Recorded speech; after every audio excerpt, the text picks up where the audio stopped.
Chapter 1026. The grumpy President Nini Yang was no saint, and she acknowledged she owed Wu Yenyun nothing. She had said all that needed to be said, and since Wu Yenyun did not understand her and had even cast her as a villain beyond redemption, there was no need for her to humbly beg for Wu Yenyun's forgiveness. And Yang was never one to swallow her pride. She certainly had no masochistic tendencies. Are these words you spoke today truly from the heart? And Yang slightly lifted her gaze, her eyes tranquil and undisturbed. Wu Yenyun was stunned for a moment. She had never seen Yang like this. She had thought Yang would continue to plead with her, but instead, Yang was so calm, so eerily composed that it put a chill in Wu Yenyun's heart. They were only a year apart in age, but in that moment, Wu Yenyun felt as though she were standing before an elder. Why should Yang stand before her with such an air of superiority? It was Yang who owed her. Hadn't Yang come to seek her out? Who begs with such an attitude? Ridiculous. Yes. Wu Yenyun said, "Every word I've spoken today is a reflection of my true feelings. Yang, I am not your sister and certainly don't have such a noble and graceful sister. Please, along with your mother and your so-called distinguished family members, stop coming to find me from now on. Are you sure you won't regret this? Yenyun, I owe you nothing, and even if Mom owed you something, it is settled now. Regardless, I hope you can calm down and seriously consider what I've said." Yang's face was devoid of expression, her voice cool and indifferent, yet Wu Yenyun trembled without feeling the cold, not even having the courage to glance at Yang. Wu Yenyun swallowed hard. "Yes. I have no regrets. Yang, you haven't suffered my pains. You will never have the right to stand before me and pass judgment. The reason you can stand so high and mighty and criticize me from a moral high ground is because the person being discarded was me, not you. If you were in my shoes, you might not be as magnanimous as I am. If the person who had been discarded was Yang, then it would be her shining brightly today. What right had Yang to treat her this way? She would never regret it. She would never regret making a clean break with the family." "All right, I understand." Yang nodded slightly, turned, and walked towards her car. Not an ounce of hesitation, nor a trace of sorrow on her face. Watching Yang's retreating figure, Wu Yenyun suddenly felt an overwhelming sadness well up. Abandoned her. Her own sister had given up on her. Just like she was thrown away 17 years ago. A mocking smile played on Wu Yenyun's lips. Zuihua had not shown her face since her last visit. Today, it was only Yang who had come. They all claimed to be children of the family, but not one of them sincerely wanted to acknowledge her as part of the family. False affection. Such family members were better off rejected. Yang drove away. She had not expected this outcome. Wu Yenyun was, after all, her biological sister. To say that Yang felt nothing would be a lie. But it wasn't to the point of being devastated. What to do when feeling down? According to President the answer was street racing. At this time, the roads in Beijing weren't as congested as in previous lifetimes, perfect for racing. Yang gripped the steering wheel with both hands and floored the accelerator. Swift as the wind, the black sedan sped along, and when the adrenaline reached its peak, all worries and vexations were washed away. What a thrilling sensation. After driving for a while and feeling a bit hot, Yang rolled down the left side window. The cold wind poured in, tossing her hair into disarray, creating a wildly beautiful chaos. Seeing the car ahead perform a spectacular drift, Wu Daming quickly pulled off to the side. "My God! Who is that? They're driving like they're heading for the sky." Li Ronghua in the passenger seat also gazed ahead in amazement. "It looks like the driver is a girl." "The girl? Could a girl really be that good? It can't be a girl, right?" Wu Daming watched the sedan disappearing into the horizon and finally managed to say, "It is a girl. I saw her hair flying out of the car." Li Ronghua looked disdainfully at Wu Daming. "Wu Daming, you're really not up to snuff, to be outdone by a girl." Wu Daming. In his life, he had only been defeated by one girl, and that was Yang. He hadn't expected to lose to another today. If you find any errors, ads pop up, ads redirect, broken links, non-standard content, etc. Please let us know reports so we can fix it as soon as possible. Chapter 1027. Grumpy Mr. NI_2. He didn't know which girl was so revered.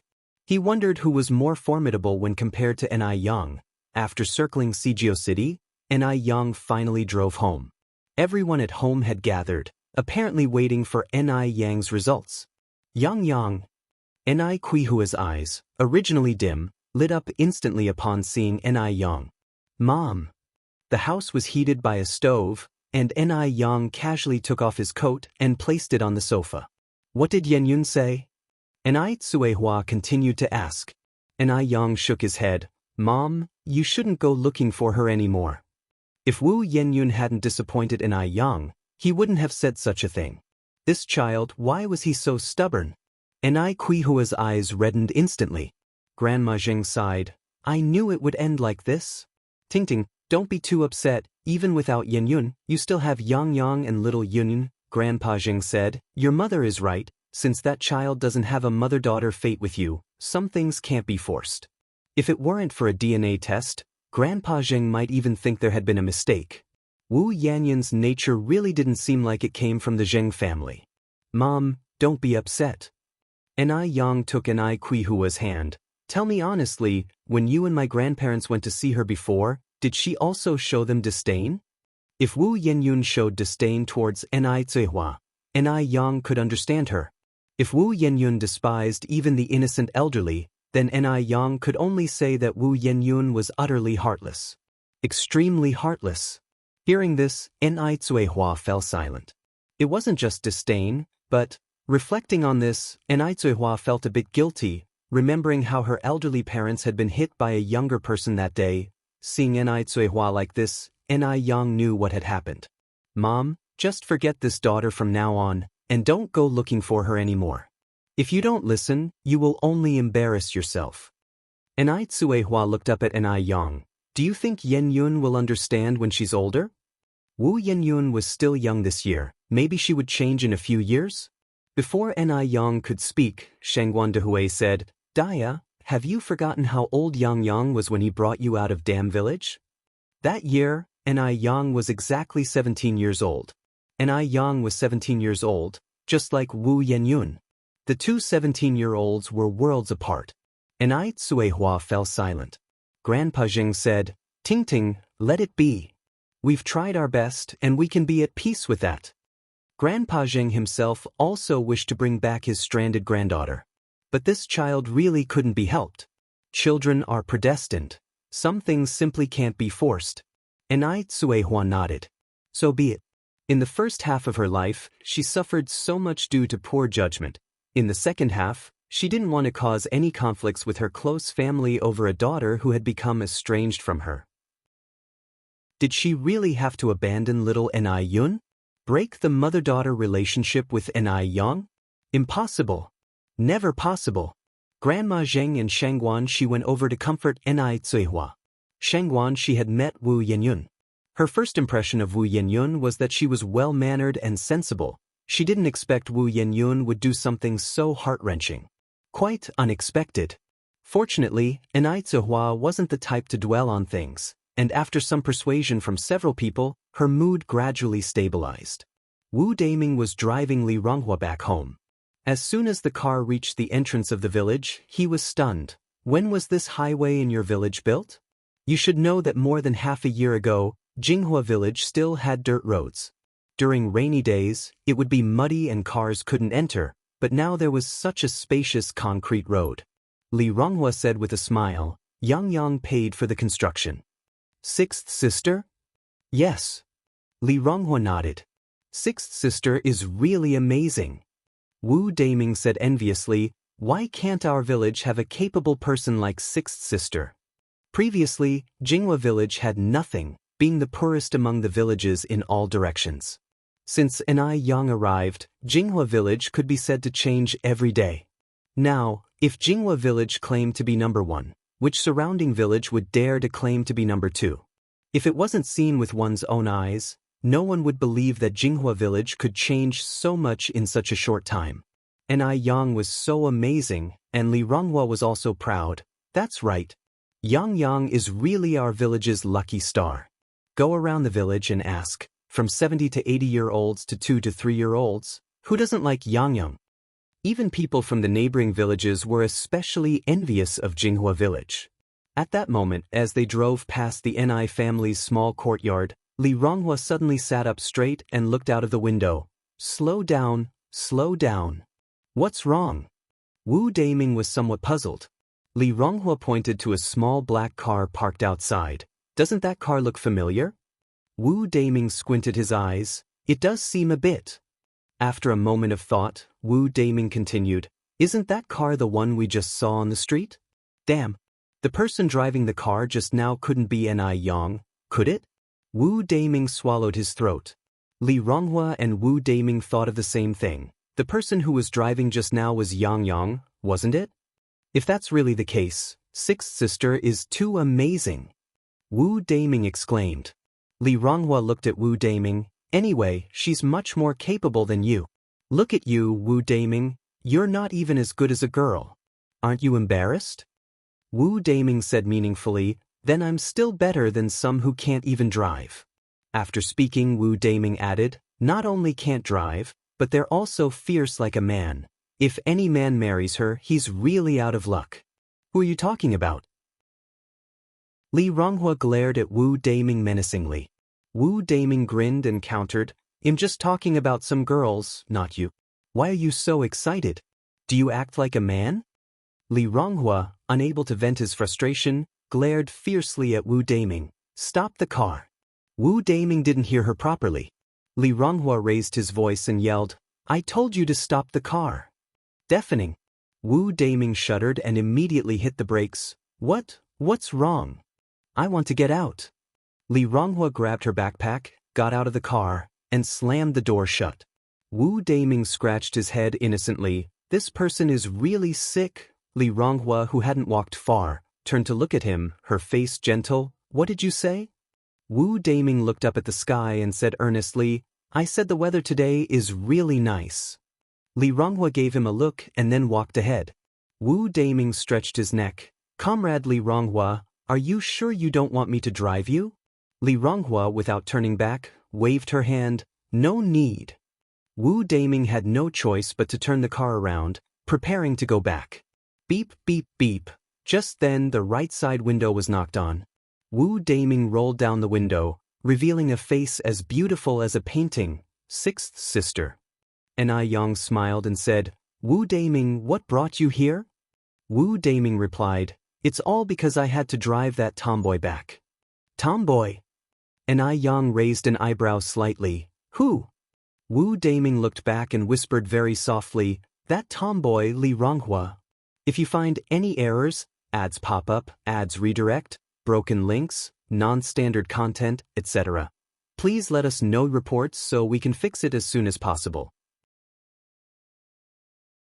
Chapter 10:28. This is the gap. So, Wu Daming was talking about Li Ronghua. Ni Yang laughed and said, Sister Ronghua is pretty good, isn't she? Where does she look like a tomboy?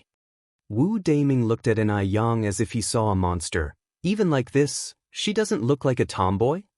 Ni Yang said, look how good Sister Ronghua is. She's tall, has good looks, a job, and even a high salary. Her personality isn't bad either. She's loving towards her brother and respectful to her parents. For a girl to be like her is already quite remarkable. Compared to other women her age, Li Ronghua really stood out. She had everything that one could ask for, and didn't lose to anyone else. Wu Daming scratched his head. Sixth sister-in-law, you're so close to her, of course, you would speak on her behalf. How come he never noticed all of Li Ronghua's good qualities? To him, Li Ronghua always looked like a tomboy, the kind that can't get married. Ni Yang, smiling, said, I'm just speaking the truth. Oh, by the way, do you want to come over to my place? Wu Daming waved his hands. No, I've got other things to do. All right, sixth sister-in-law. The sixth brother will be back in a couple of days. Ni Yang nodded. I know. How do you know? Wu Daming looked surprised. Ni Yang said, he's in Sea City, not abroad. We talk on the phone every day. Oh. As they were speaking, Wu Daming seemed to remember something, then said, "Sixth sister-in-law, is that your car?" Yeah. Wu Daming continued, "Sixth sister-in-law, you must be really skilled at driving, right?" By the end, his eyes were gleaming. And Yang modestly said, "Of course, how else would I be your sixth sister-in-law?" Wu Daming, full of admiration, said, "Sixth sister-in-law, you're so amazing, I knew it must have been you I saw on the street that time." Now he finally understood why Mo Chishan fell for Yang. "You saw me on the street?" Yang was somewhat surprised. Wu Daming nodded, "Yeah, I saw your car nearly flying." Thinking about that scene still made his heart race and his blood boil. "Keep it low-key." Yang, smiling, patted Wu Daming's shoulder. At that moment, Shangguan Su stood on the second-floor balcony and called out to Yang, "Yang, you've got a phone call." "Oh, coming." Yang turned to Wu Daming and said, "I'll go back inside then. If you have time, come over to my place with Brother. "Sure." Wu Daming nodded. Yang went inside to answer the phone. It was Li Tong who had called. She simply wanted to meet up with Yang to buy a few more boxes of the limited edition Ice Jade Skin. Yang readily agreed to meet Li Tong. They agreed to meet the next morning. Shangguan Shi came over from the other side, curiously asking, "Yang, who was that?" Yang replied, "A new friend I just met, she's looking to buy some Ice Jade Skin from me." "Oh." Shangguan Shi nodded. The next morning, just as Yang was about to leave, two unexpected guests arrived at her home. It was Lu Qi and Lu Ru. "Yang, are your uncle and aunt at home?" Although Yang had some small issues with Lu Ru, Lu Qi's character was really beyond reproach, so she nodded, "My mom is at home, I'll take you inside." As visitors came, after entering the house, Yang went to pour water for the siblings.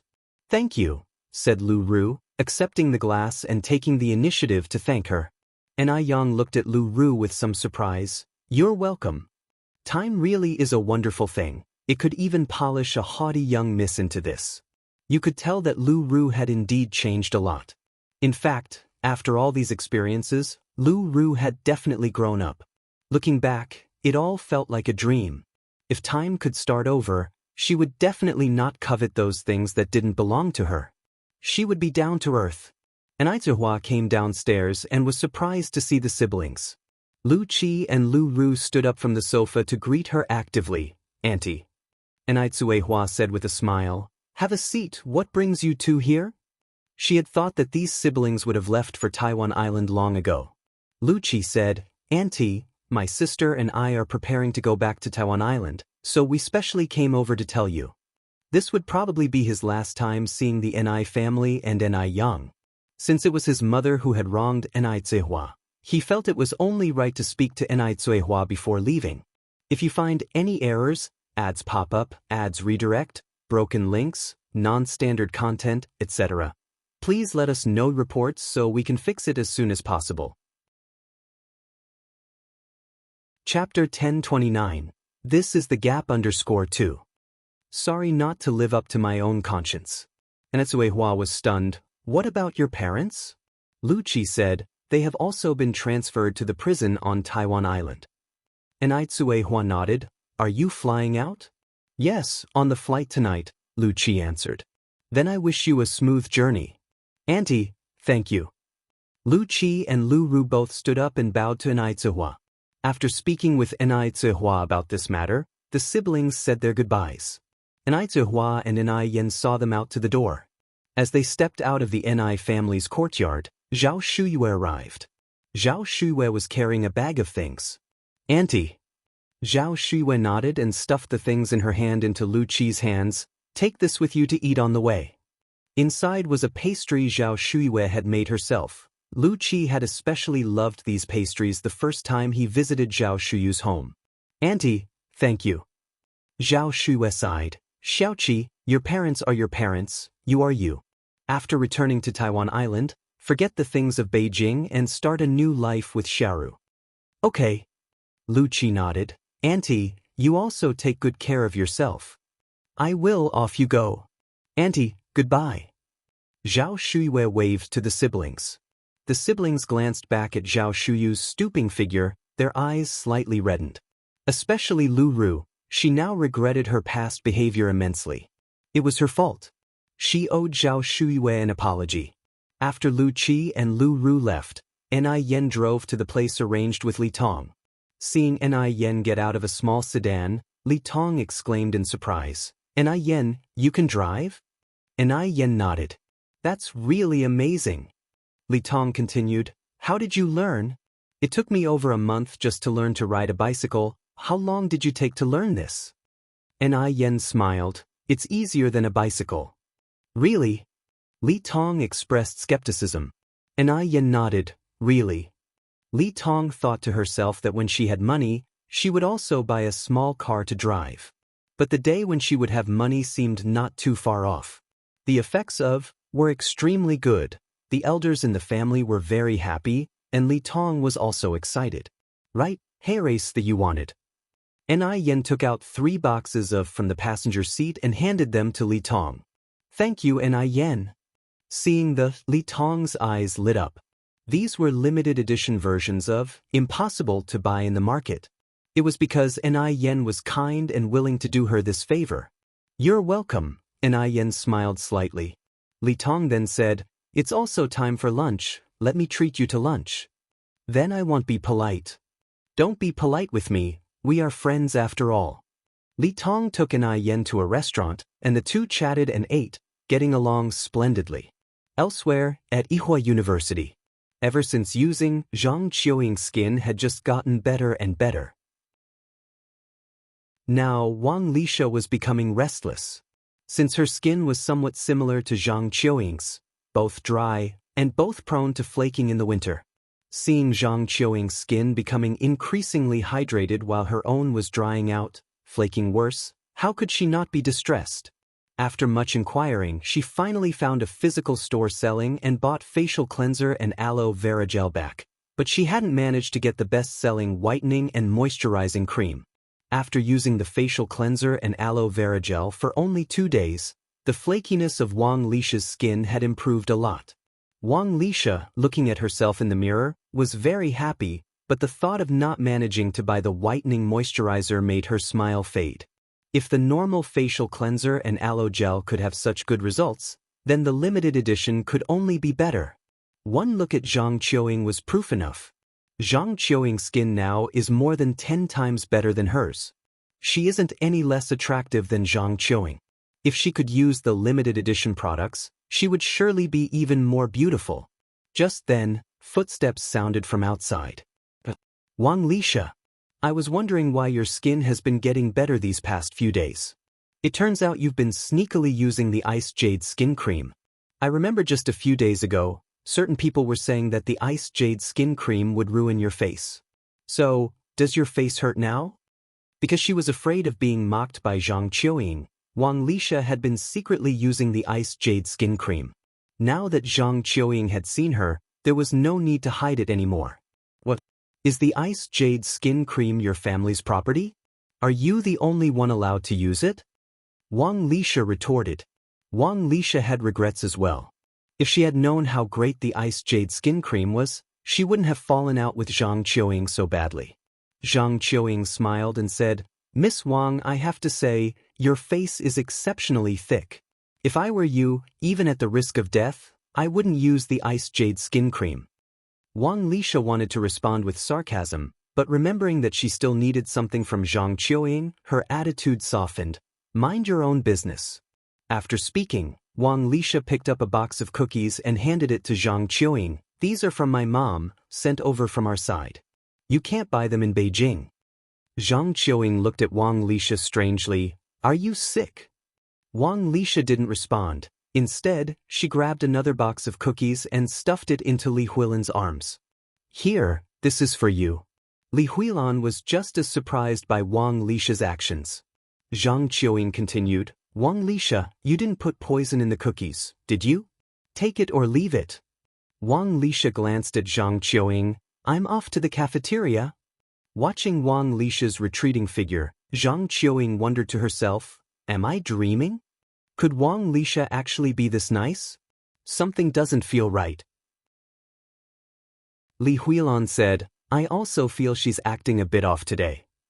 Zhang Qiuying's eyes fell on the ice jade skin cream nearby. Smiling, she said, I think I know what's going on. What is it? Li Huilan asked curiously. Zhang Qiuying said, I'll keep it a secret for now. You'll find out in a few days. Today was the day Mo Qishan returned. Ni Yang had arranged on the phone with Mo Qishan last night to go eat Japanese food together today. After their meal, the two strolled through the streets of Beijing, getting ready to buy movie tickets at the cinema. Wu Yinyun has been in a very bad mood these past few days. Because for several days, the Ni family hadn't sought her out again.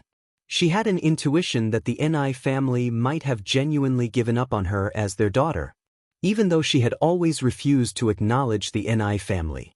But now that the Ni family didn't come to claim her, she felt empty inside, a strange and uncomfortable sensation. She wondered if Ni Zuihua had ever truly considered her a biological daughter? If Ni Zuihua had, would she not come to claim her now? Aren't they mother and daughter? Perhaps she could never measure up to Ni Yang and little Ni Yun in Ni Kuihua's heart. That was the difference. If they didn't acknowledge her, then so be it. Without the Ni family, she could still live well. She was determined to make everyone take notice. Wu Yinyun heaved a deep sigh. Preoccupied, Wu Yinyun didn't notice a car speeding close by. By the time Wu Yinyun realized, the car was already about to hit her. Her face turned pale in an instant. At that moment, someone grasped her arm, and with a strong pull, she was yanked away. The car narrowly missed her by inches. It was incredibly dangerous. Are you okay? A concerned voice came from above her. Wu Yinyun let out a sigh of relief, feeling an exhilarating sense of having narrowly escaped death. That was close. She was nearly hit by the car. She should thank her savior properly. Wu Yinyun looked up and her smile froze on her lips. Why is it you? Could it be that Ni Yang arranged for the car? Definitely Ni Yang. If you find any errors, ads pop up, ads redirect, broken links, non-standard content, etc., please let us know reports so we can fix it as soon as possible. Chapter 1030, Sisterhood Broken. All of this was orchestrated by Ni Yang. Did Ni Yang really think she could use such despicable means to make herself feel grateful, to forgive her? Did she think she was so easy to deceive? She wasn't a 3-year-old child. I don't need your help. Wu Yinyun pushed Ni Yang away. Ni Yang, stop with your fake kindness here. Don't think I don't know what you're really thinking. Who are you putting on this show for? You really make me sick. Ni Yang didn't fight back and just watched Wu Yinyun, a layer of desolation welling up inside her. Saving Wu Yinyun was no accident. No matter what, this person was her own sister, and she couldn't remain indifferent and let Wu Yinyun die right there. If she had still held a sliver of hope for this sister before, now she was thoroughly disappointed in her. Mo Qishan slightly furrowed his brow. Ni Yang had already told him about Wu Yanyun's situation over the phone.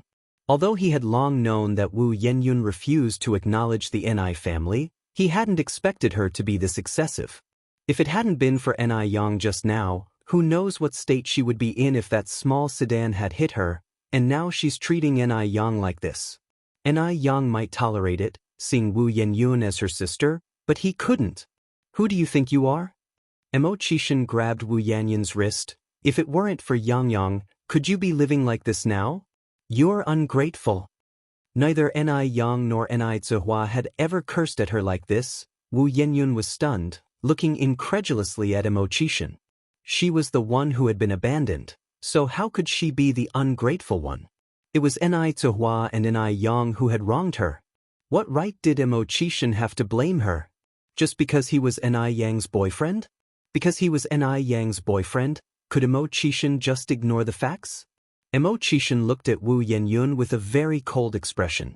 Even Ni Yang had never seen such a side of Mo Qishan. His lips were tightly pursed, his cold features seemed to be covered with an impenetrable layer of thin ice, and he exuded a violent air that was vastly different from his usual gentle demeanor. Wu Yinyun, ask yourself, If it weren't for Yang Yang, could you live as comfortably as you do now? Your family's house belongs to Yang Yang. Your father's company was funded by Yang Yang's money. Even your life was saved by Yang Yang. Think about it, how many times has Yang Yang saved you? What right do you have to yell at Yang Yang?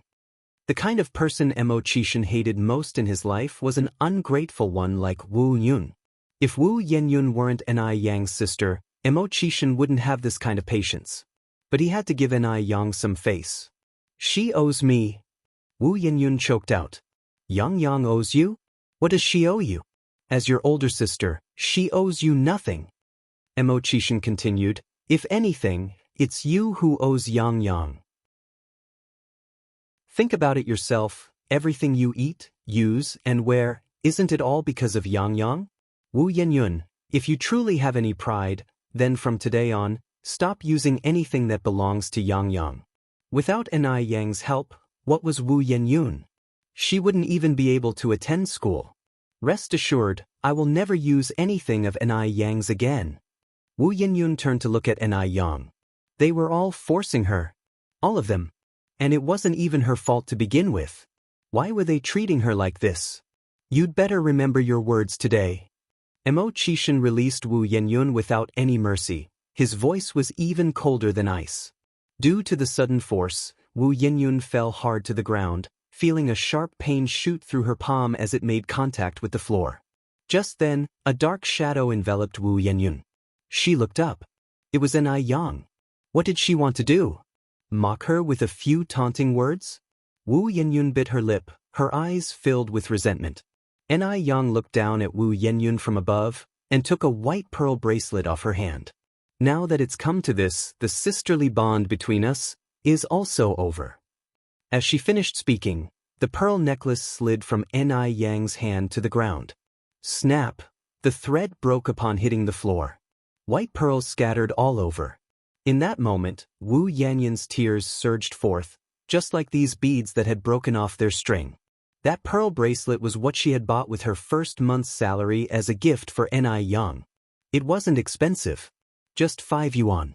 If you find any errors, ads pop up, ads redirect, broken links, non-standard content, etc., please let us know reports so we can fix it as soon as possible.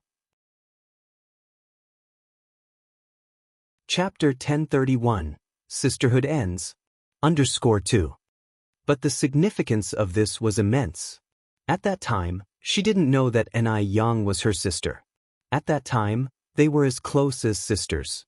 Even after the last major fallout, Ni Yang didn't take off the bracelet. But this time, Wu Yenyun couldn't quite describe how she felt. Was she the one who was wrong? But it clearly wasn't her fault. Was being discarded also a mistake? Let's go, said Mo Qixin as he took Ni Yang's hand, but in an instant he reverted to his usual cheerful demeanor. It's as if the man radiating hostility was nothing but an illusion. Wu Yenyun watched their retreating backs, unable to get up from the ground for a long time. Ni Yang! Wu Yenyun shouted, what are you worth without the Zheng family? If the one thrown away were you, I would be you now. You're mistaken, Ni Yang glanced back slightly. Without the Zheng family, I would still be me. And if the one thrown away were me and not you, then you wouldn't necessarily be you. Everything Ni Yang had was earned through her own abilities. She had never relied on anyone. Even in her previous life, when she became the famous entrepreneur Miss Ni, she never depended on anybody. The word rely wasn't in her dictionary. Considering Wu Yenyun's current situation, she might not have the fortitude that Ni Yang possessed. Compared to me, you're living in paradise. Compared to Ni Yang, Wu Yenyun was incredibly fortunate. At least she had parents who loved her, and in times of turmoil, a sister to protect her. Yet she failed to cherish it. In a past life, when Ni Yang was deep in the mire, she wished dearly for a benefactor to reach down and pull her up. But there were none. It took her a full 10 years to climb to a future of success. Wu Yenyun had no right to speak of fairness now. Having said that, Ni Yang walked away, arm in arm with Mo Qixin. Wu Yenyun lay on the ground, sobbing uncontrollably. Yenyun! Just then a familiar voice sounded overhead. Sister Jiao Jiao? Wu Yanyan's voice was hoarse. Du Jiaojiao quickly helped Wu Yanyun to her feet. What happened? Who bullied you? Nothing. Wu Yanyun hastily wiped away her tears. I just fell down by accident. In her panic, Wu Yanyun glanced behind Du Jiaojiao. Thank goodness. Thank goodness Grandfather Du wasn't there. If Grandfather Du saw her in such a wretched state, she wouldn't have the face to see him again. Du Jiaojiao continued, Are you really okay? Oh, I was about to go find Yang. Do you want to come with me? Wu Yanyan's expression darkened momentarily, shaking her head. I have something else to do, so I won't go. Oh, nodded Du Jiaojiao, but are you really okay? Seeing Wu Yanyun in such an unusual state, Du Jiaojiao was a bit worried. I'm really fine. Wu Yanyun looked at Du Jiaojiao, adding, Sister Jiaojiao, Yang is two-faced and isn't worth getting close to. Be careful not to be deceived by her. After saying that, Wu Yanyun turned and walked away. Du Jiaojiao stared at Wu Yanyan's retreating figure, taking a moment to process the situation. What was going on? Hadn't Wu Yanyun and Yang been on good terms before? Why was she suddenly speaking ill of Yang now? Did Yang do something to betray her? But Yang wasn't that kind of person. How strange. Burdened with doubts, Du Jiaojiao continued to walk forward. After Wu Yanyun returned home, she planned to sort out all the things Yang had given her. But as she was sorting, she realized that almost everything in the house was from Yang. Clothes, review materials, backpacks, even the house was Yang's. It seemed that the only option was to pay Yang back.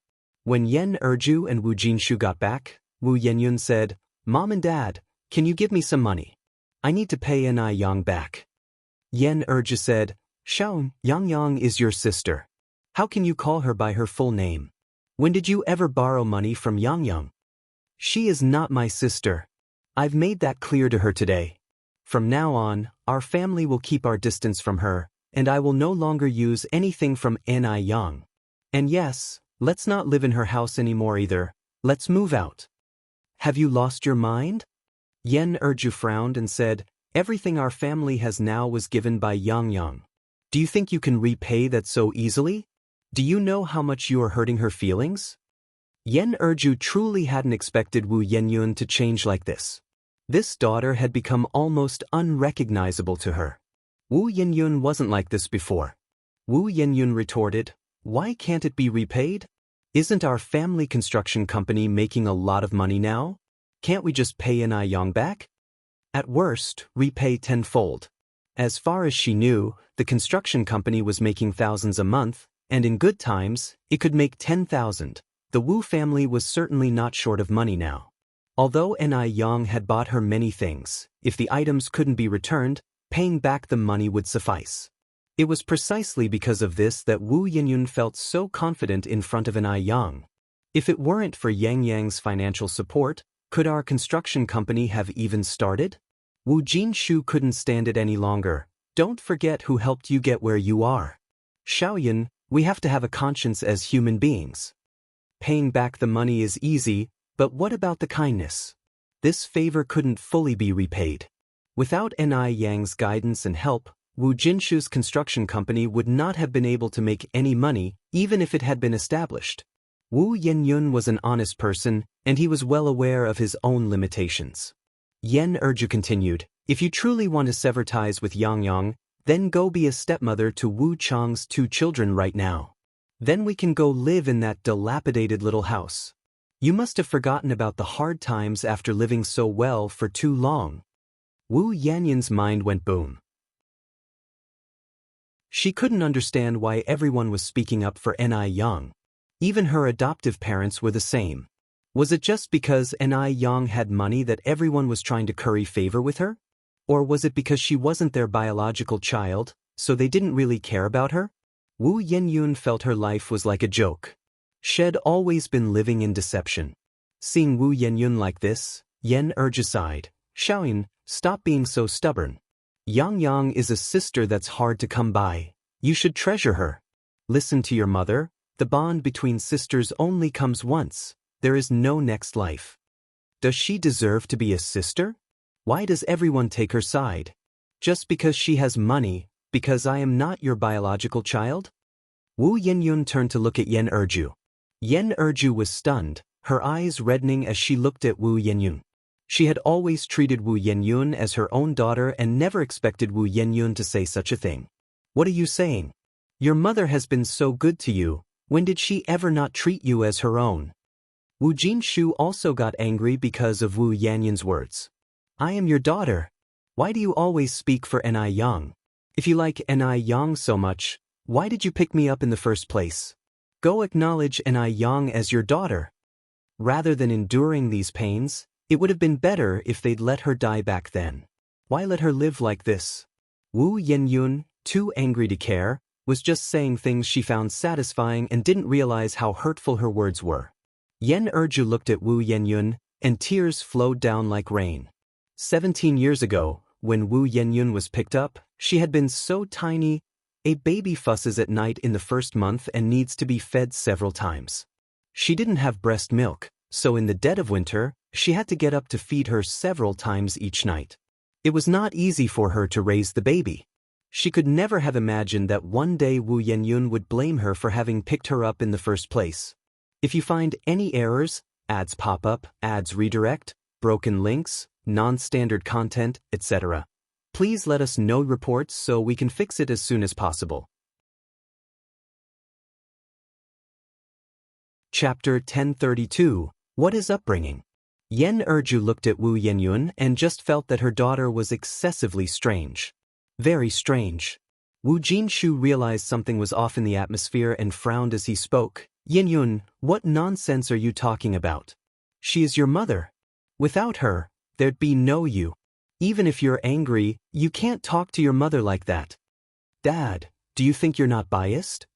Wu Yenyun said, her eyes brimming with tears as she looked at Wu Jinshu.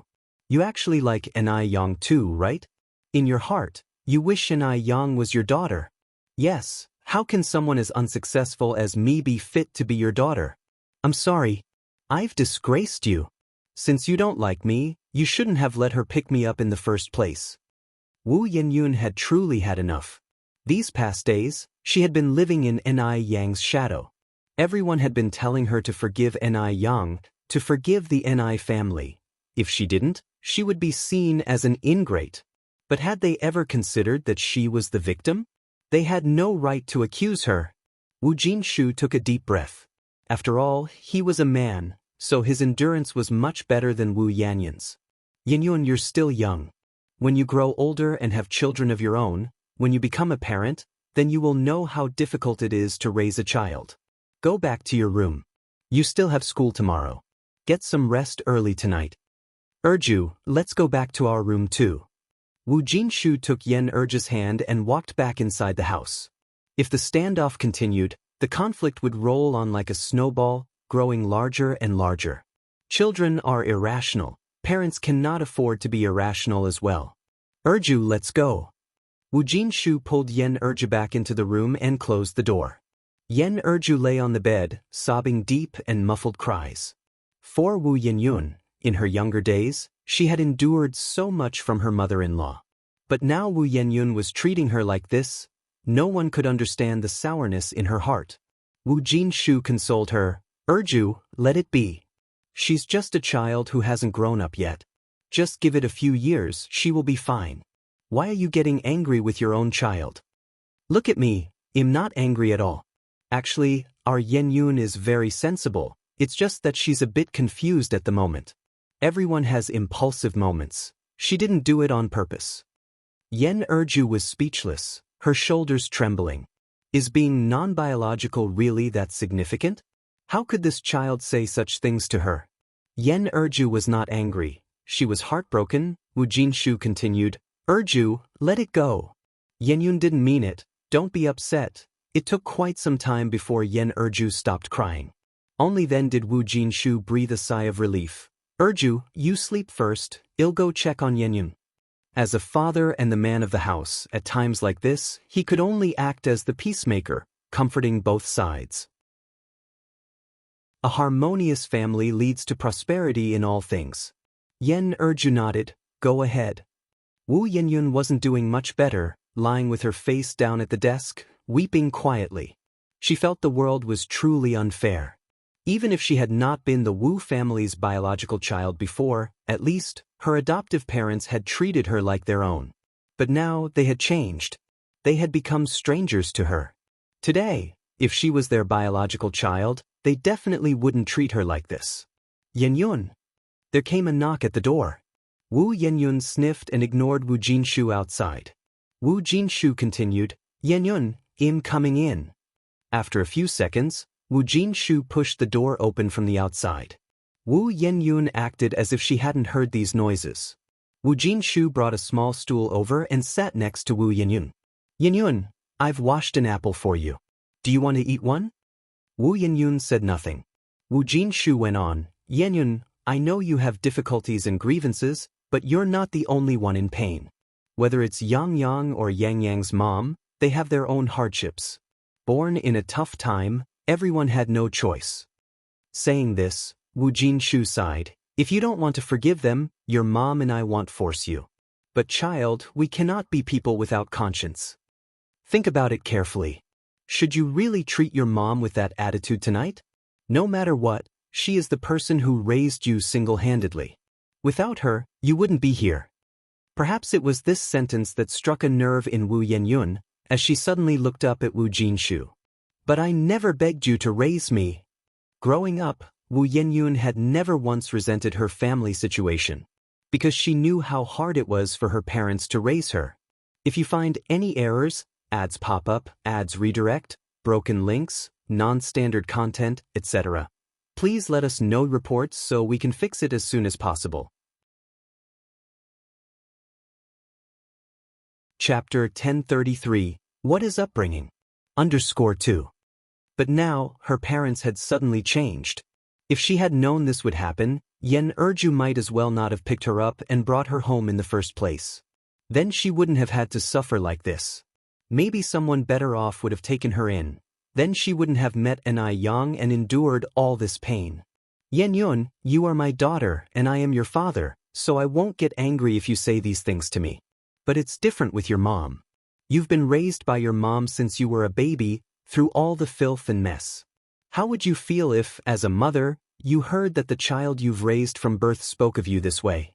If you were in her shoes, would you be sad? Think about it, has your mom ever treated you badly? At this point, Wu Jinshu paused before continuing, your mom didn't say anything bad, she just doesn't want to see you regret it later on. I won't regret it. I will never forgive the Ni family in my life. There was no point in further persuasion at this juncture. Wu Jinshu said, as long as you don't regret it, that's fine. Otherwise, when you grow up and think back on today, you might blame your mom and me for not having advised you. Wu Yenyun sniffled and remained silent. Wu Jinshu went on, go and apologize to your mom. She's had a tough time. Okay, I understand. Wu Yenyun stood up and walked toward the master bedroom. Inside the master bedroom, Yen Erju's emotions had mostly stabilized, but her eyes were still red. Mom, I'm sorry I was wrong. I shouldn't have spoken to you that way just now. Yen Erju lifted her head to look at Wu Yenyun, watching her daughter who was gradually growing up, and felt her nose twinge, nearly on the verge of tears again. Having said this, Wu Yenyun turned and walked towards the door. Wu Jinshu came in from the side. Forget it, Erju. Since the child has apologized, let's not be angry. Yen Erju choked up and spoke, I'm not angry. The next day, Yen Erju and Wu Jinshu prepared to visit the Ni family. Having said those things to them the day before, Wu Yenyun must have said even harsher words to Yang and the rest. No matter what, they couldn't let the Ni family feel disheartened. Although Wu Yenyun had made it clear that she did not recognize the Ni family, their attitude remained as cordial as ever. Ni Tsuehua immediately made tea for them. Yang's mom, Yang, we've not raised our child well, and we owe you an apology. Both husband and wife felt extremely guilty. Yang brought out fruit and placed it on the coffee table. Godfather, godmother, I know this isn't your fault. Even though Yenyun refuses to acknowledge us, you two are still my godparents. This matter didn't involve Wu Jinshu and Yen Erju. This couple was truly exceptional. Wu Jinshu and Yen Erju had never expected Ni Yang to still be willing to call them godparents. They felt a complex mix of emotions. What does it mean to be well-bred? Perhaps this was it. Although Ni Yang and Wu Yenyun were blood sisters, the difference between them was more than just a little. Yang, thank you. Yen Erju held Ni Yang's hand, her nose slightly tingling. Ni Yang smiled faintly. Godmother, we should be the ones thanking you for raising Yenyun to adulthood. The visit to the Ni family left the couple with many emotions. Back at home, Wu Jinshu and Yen Erju instructed Wu Dalong and Wu Erlong. No matter whom they forgot in the future, even if they disrespected their own parents, they must never forget Ni Yang. Ni Yang had shown great kindness to their family. Wu Dalong and Wu Erlong nodded. Mom and Dad, don't worry, Erlong and I would never be as heartless as our elder sister.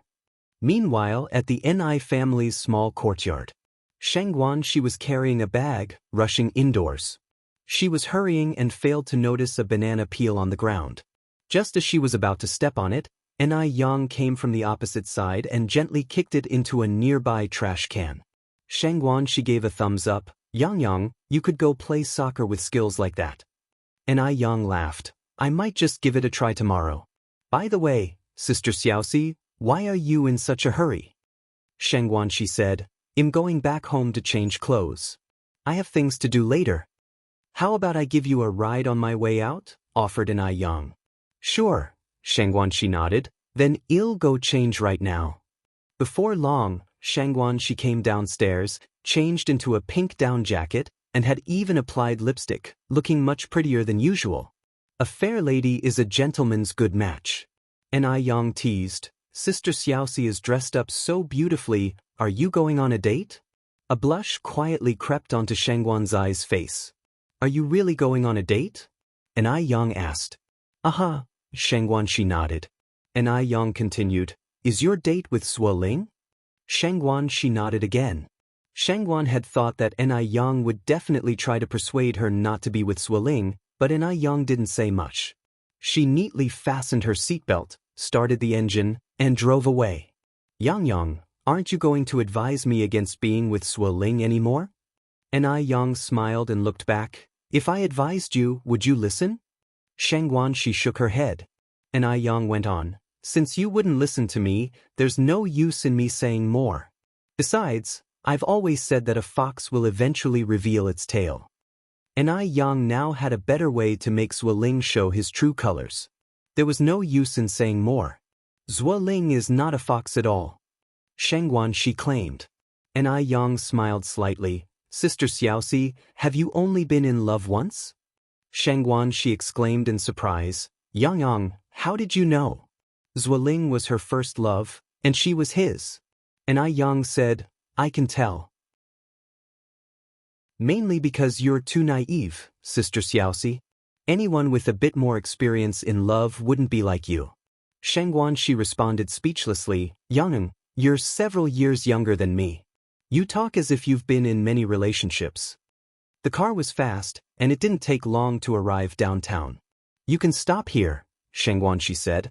Ni Yang pulled over to the curb. Shangguan she opened the door and waved at Ni Yang. See you, Ng. Ni Yang followed up. When will you return tonight, Sister Xiaoxi? I'll come to pick you up. Shangguan she waved her hand. No need, I'll take the bus back. After separating from Ni Yang, Shangguan she arrived at the cafe where she and Suoling had agreed to meet. By the time she arrived, Suoling was already there. Suoling was a very attentive person and very conscious of time. He never arrived late for a date, only early. Shangguan she really liked this about him. Xiaoxi, you're here, Suoling said as he immediately stood up from the sofa. Have you been waiting long? Shangguan she asked somewhat embarrassedly. Suoling shook his head. No, I just got here. As he spoke, he handed the menu to Shangguan she. Choose whatever you like, Xiaoxi.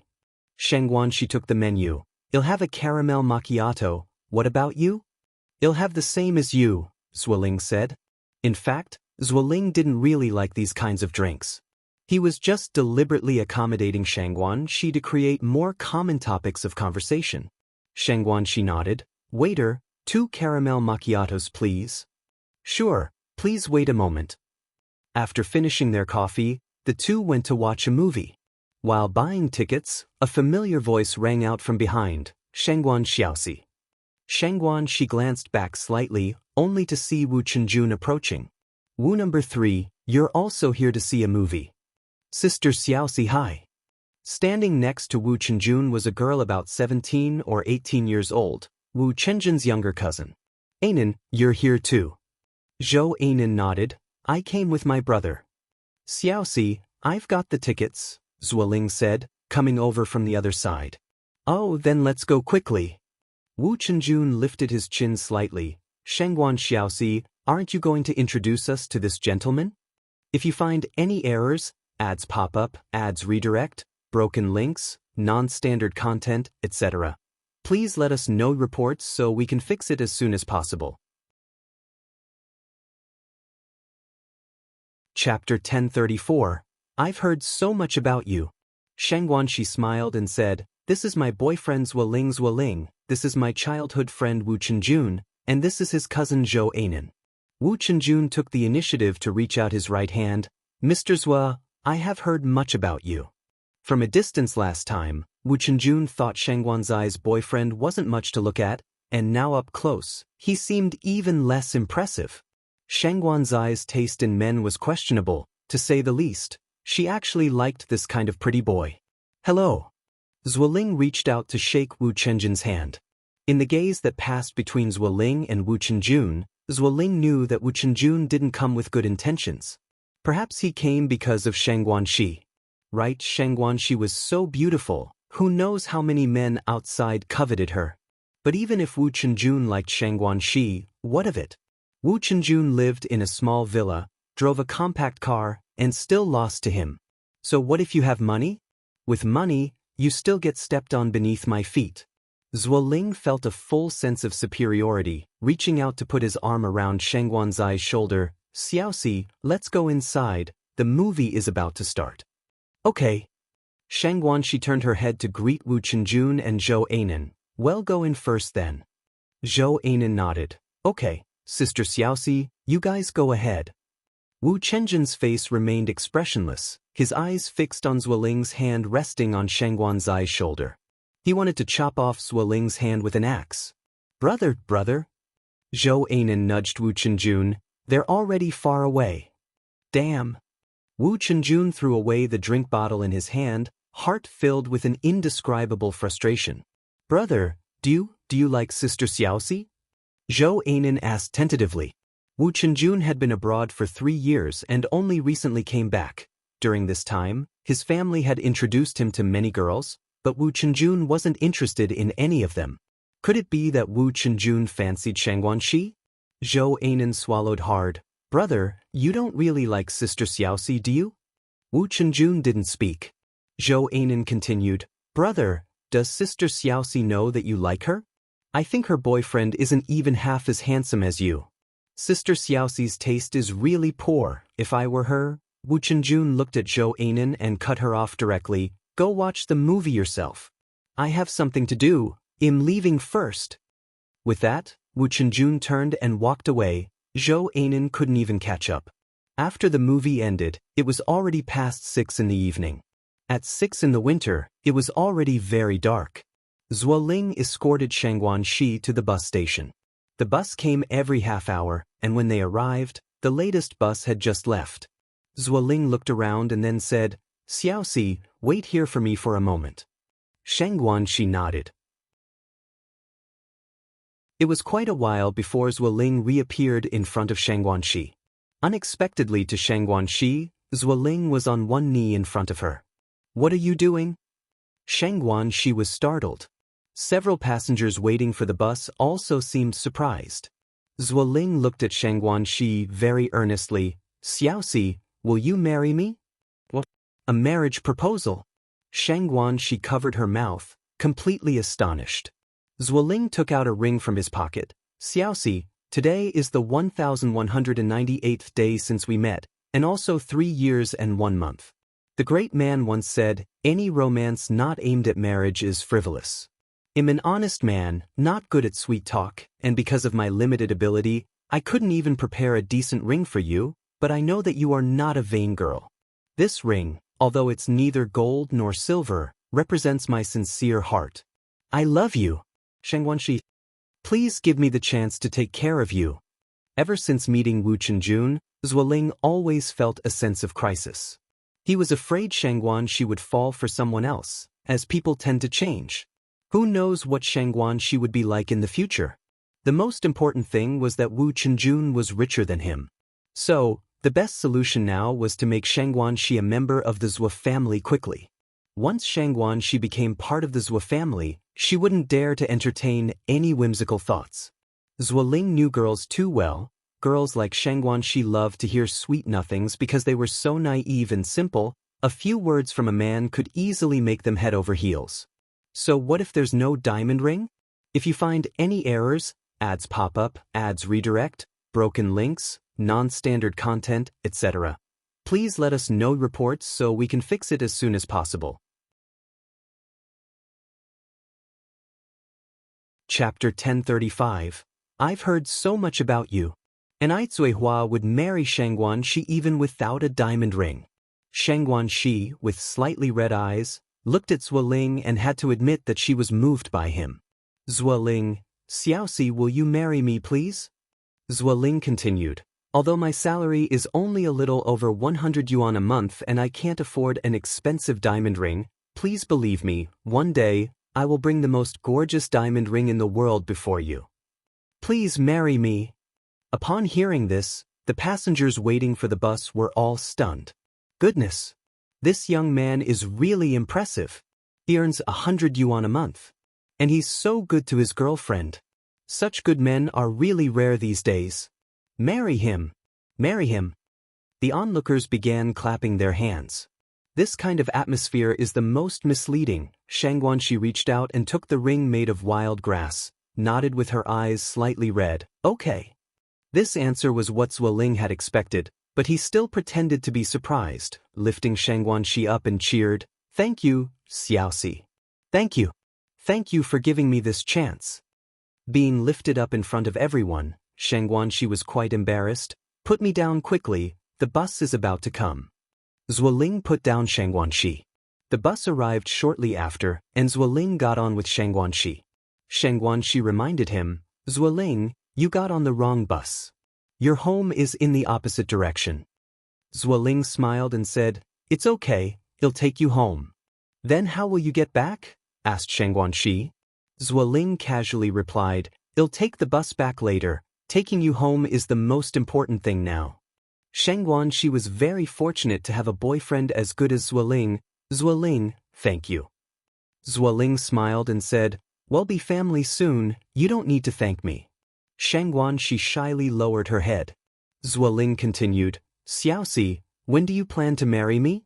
He had already planned that after Xianxia married him, he would have her quit her job at the factory, stay at home with peace of mind, tending the house and looking after the elders. After all, Xianxia didn't make much money a month anyway.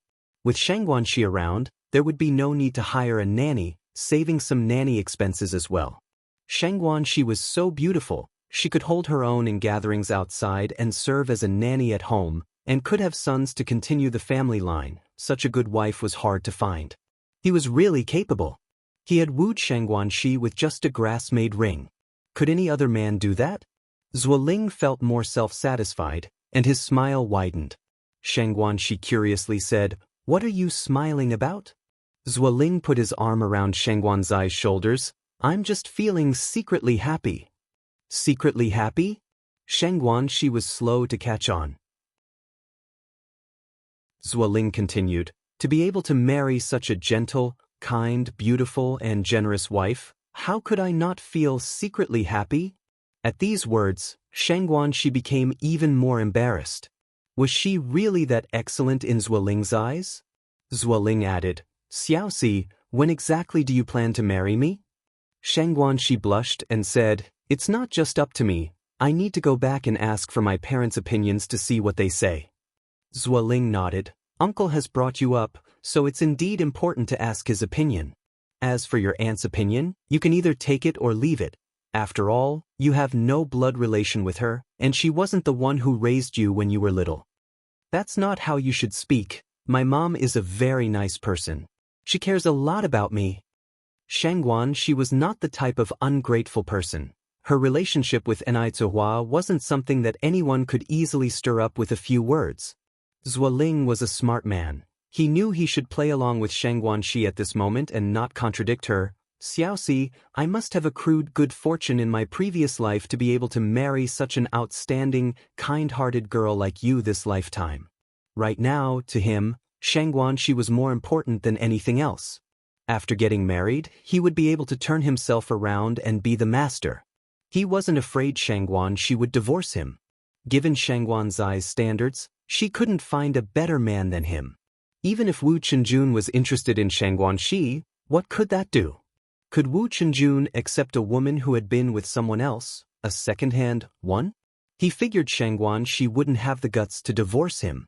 Shangguan Shi couldn't read minds, nor did she know what Zuoling was thinking, simply taking Zuoling's words for heartfelt sincerity. Zuoling, don't say that. I have many flaws too. Zuoling said, it doesn't matter. I can accept all of your flaws. After a while, the car reached its station. Zuoling dropped Shangguan Shi off at the entrance of the village before taking the bus back. When he arrived home, Zuoling told his parents about his proposal. Hearing this, his mother, agitated, stood up and slammed the table. No way. I don't agree. You have to agree because I already proposed. Xiaoxi has even accepted. Zuoling said. His mother, overwhelmed with anger and her heart pounding violently, said, foolish. Ling Ling, you're so foolish. That Shangguan Shi has neither looks nor family background. She is not worthy of you. Her son was a dragon among men. In ancient times, he could have married a princess or become a son-in-law to the emperor. What was Shangguan Shi? She wasn't even comparable to a sparrow. Zuoling firmly stated, I'm going to marry Xiaoxi no matter what. I like Xiaoxi. Although her family background isn't great, she's educated, good-looking, and presentable. Saying this, Zuoling casually picked up a fruit knife and placed it against his neck. Mom and Dad, if you don't let me marry Xiaoxi today, it'll end my life. Seeing Zuoling with the fruit knife terrified his parents. They knew Zuoling was the Zhuo family's only bloodline, their lifeblood. Without Zuoling, what would be the point of their existence? Ling Ling, calm down, don't hurt yourself, his mother said anxiously. Give the knife to Mom, quickly, be good, Ling Ling. Zuoling stepped back. Mom, don't come any closer. Unless you agree to let me marry Xiaoxi, I'll die right here, before your eyes. Zuoling's father turned pale with fear. Ling Ling, my heart's joy, please put the knife down. Given the situation, his mother had no choice but to nod in agreement. Fine. I agree. I'll agree. She had underestimated Shangguan Shi. She was a sly temptress. Look how she had bewitched her son. Such a person deserved no good end. In her mind, his mother cursed Shangguan Shi 1,000 times over, as Zuoling excitedly said, Mom, you really agree? Really? His mother continued nodding. When has Mom ever lied to you? Ling Ling, please give the knife to Mom. The fruit knife was brand new, extremely sharp. If it accidentally hurt Zuoling, that would be terrible. That wretch Shangguan Shi would go to the 18th level of hell. Mom, you really aren't deceiving me? Zuoling was somewhat incredulous. Ling Ling, rest assured, Mom is not deceiving you, his mother said fervently. Zuoling then said, Mom, then swear to me, if you're lying, your son should never have a good death. Hearing this, his mother's brow twitched. This silly child. To joke about his own life for a woman. Damn wretch. Sly temptress. You declare it. Zuoling urged, implying strongly that if his mother didn't swear, he was ready to take his own life. Swear now. Zuoling's father also urged his mother. Are you going to just watch Ling Ling hurt himself? If you find any errors, ads pop up, ads redirect, broken links, non-standard content, etc., Please let us know reports so we can fix it as soon as possible. Chapter 1036. A saying comes true at this point. Mothers were grudgingly raised 3 fingers. Fine, I swear. Seeing his mother had sworn the oath, Zuoling then handed the knife to her. Taking the fruit knife, Mothers were felt a sigh of relief. Zuoling continued, Mom, don't worry, Xiaoxi is a very good girl. She will take good care of you and Dad in the future. Mothers were sighed, what's the use of being filial? She can't even give birth to a son. Our Zhuo family will be ruined by that woman. And who knows whether she's genuinely filial or just pretending? How filial can someone be who's bewitched her own son into threatening his parents with his life? Mother Zhuo was now seething with suppressed anger. Just wait. Once that little bitch Xianxia marries into our family, shall see how I'll deal with her. Zuoling said with a smile, Mom, don't worry. After we get married, I'll have Xiaoxi quit her job to take care of you two at home, and then we can have 2 children. I guarantee every single one of them will be a boy. You guarantee? Mother Zhuo looked at Zuoling, trying to suppress the fury in her heart. You talk nicely, but what can you guarantee with? You must have been bewitched by that woman. It's not like you can just say it and it happens. People like Xianxia, you can just tell she won't give birth to a son. Zuoling said with a smile, nowadays, with the advancement of science and technology, as long as one is 5 months pregnant, you can find out the gender of the baby. When Xiaoxi is pregnant, well, go to the hospital to check. If it's a girl, we just abort it, right? In the 1980s, B-ultrasound was popular due to family planning reasons, and many families would go to unlicensed clinics to check the gender of the fetus during pregnancy. If it was a girl, they would abort it. If a boy, they would keep it. This laid a severe foreshadowing for the unbalanced gender ratio in later generations. Why would the dowry prices skyrocket in the future? Because there are fewer and fewer girls and more boys. Hearing this, Mother Zhuo's eyes lit up. Really? Zuoling nodded. Would I lie to you? Mother Zhuo asked. How do you know this? Our co-worker Xiaosun just ended up with a big fat boy. Didn't his wife first give birth to a little girl? I heard they aborted 5 times before finally having a boy. They had a son, but the daughter-in-law's health was destroyed. But compared to a son, what's a daughter-in-law worth? If a woman divorces, she won't have a good reputation, but if a man's wife dies, he can still remarry. Mother Zhuo was still a bit uneasy. Are you so certain that Xianxia will agree to the abortion? Zuoling said with a smile, once she's married into the Zhuo family, she'll belong to our household, and by then she won't have a say in the matter. That's also true. Mother Zhuo nodded in satisfaction. As she finished speaking, Mother Zhuo continued, it's just that her family background is somewhat inferior. Honestly, I think Lai Bao is better. That kid Lai Bao. Mother Zhuo hadn't finished her sentence before Zuoling interrupted her. Mom, please don't bring up that Chen Lai Bao again. Looking at someone like that just annoys me. I'm going back to my room to rest. Mother Zhuo watched Zuoling's retreating back and sighed. All right, don't be angry, Father Zhuo said. I think Lingling has gotten quite thinner these days. Don't we still have Bird's Nest at home? Go stew some to nourish him. Compared to getting angry, of course, their son's health was more important. Mother Zhuo hurried to the kitchen to stew Bird's Nest. At the Ni family. During dinner, Xianxia announced to her family the news of Zuoling's marriage proposal. Upon hearing this, there was a silence at the dinner table. Ni Cuihua looked at Xianxia in surprise. Xiaoxi, you agreed? Xianxia nodded. I think Zuoling is a very good young man, so I agreed. She had not agreed to Zuoling impulsively. She and Zuoling had 3 years of emotional foundation, and now agreeing to the marriage proposal felt natural. Ni Yang looked up at Xianxia. Sister Xiaoxi, with what did Zuoling propose to you? Ni Yang was a bit afraid that Zuoling had been a freeloader.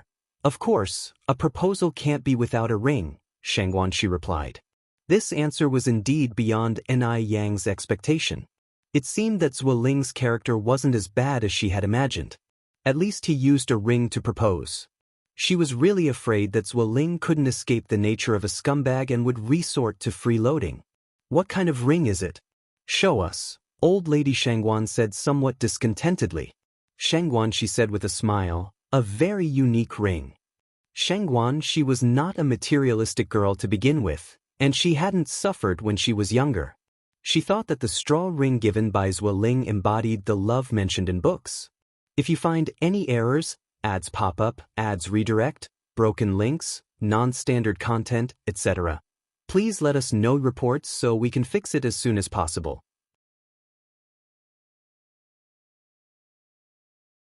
Chapter 1037. A saying comes true _2. Unique? This statement really whetted everyone's appetite. Xianxia Su looked at Xianxia Shi. Could it be a pigeon's egg? Bigger than the one Dad gave Mom? When Xianxia Dehui proposed to Anai Zihua, he did buy a sizable diamond ring. Xianxia Shi said speechlessly, "Brother, you're so tacky." As she finished speaking, Xianxia Shi took out a ring woven from wild grass from her pocket. "This is the engagement ring Zuoling gave me." Upon seeing this, Xianxia Su almost spat out the soup he had just swallowed. A ring made of grass. No one expected Zuoling's engagement ring to be a grass-woven ring. Even Anai Yang was taken aback. She had thought that Zuoling wasn't someone to bluff his way through, but it turned out he couldn't escape his scoundrel nature. Given Zuoling's family background, even if he couldn't afford a pigeon's egg, he should have at least bought one made of gold. After all, Zuoling was a minor official with a monthly salary of over 100 yuan. With the current cheap gold prices, 2 months' salary was enough to buy a very respectable gold ring. But Zuoling didn't. This showed that Zuoling didn't take Xianxia Shi to heart at all. He was deceiving Xianxia Shi, perhaps he just wanted to trick her into his grasp. Such a trifle fooled you? Xianxia Su picked up the ring in Xianxia Zai's hand, his face filled with incredulous laughter. Xianxia Shi seriously said, "Perhaps in your eyes, this is just worthless wild grass. But to me, it represents Zuoling's true heart. His sincerity is priceless." Zuoling's sincerity couldn't be measured with money. Anai Yang nodded slightly. "Yeah, true love is priceless. I agree with Sister Xiaoxi." Yang. Anai Zihua looked at Anai Yang in surprise. Xianxia Shi smiled and said, "Yang, you understand me." Anai Yang held a high status in the family, and with her approval, Xianxia Shi felt much more confident. But Sister Xiaoxi, the phrase true love is priceless also depends on the situation, Anai Yang continued. For instance, if someone comes from a poor background and has only 1 yuan but gives it all to you, and would do anything for you, that is true love. But if someone obviously has 100 yuan and isn't even willing to give you one, that's not true love, that's just taking advantage of you. In Anai Yang's eyes, family background wasn't the issue. What mattered was character. As long as the Zhuo family had good character and Zuoling was truly sincere towards Xianxia Shi, everything else wasn't a problem. But now, Zuoling was merely putting on an act for Xianxia Shi. Hearing this, Xianxia Shi was stunned. She had been immersed in love and had never considered this issue. Could it be that Zuoling was really just acting? It surely wasn't. Xianxia Dehui nodded. "I think Yang is right. Xiaoxi, it's clear from this proposal issue that Zuoling is not sincere towards you." Old Lady Xianxia also nodded in agreement. "I also think Yang is right.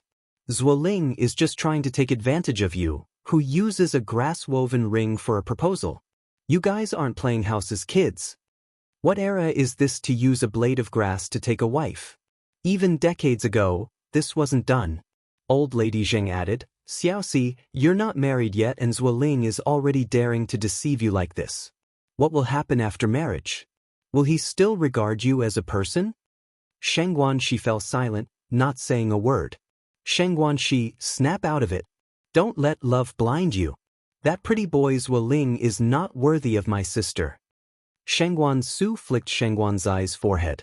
Xianxia Zai's originally delightful mood was now washed away, leaving her somewhat depressed as she poked at the rice in her bowl.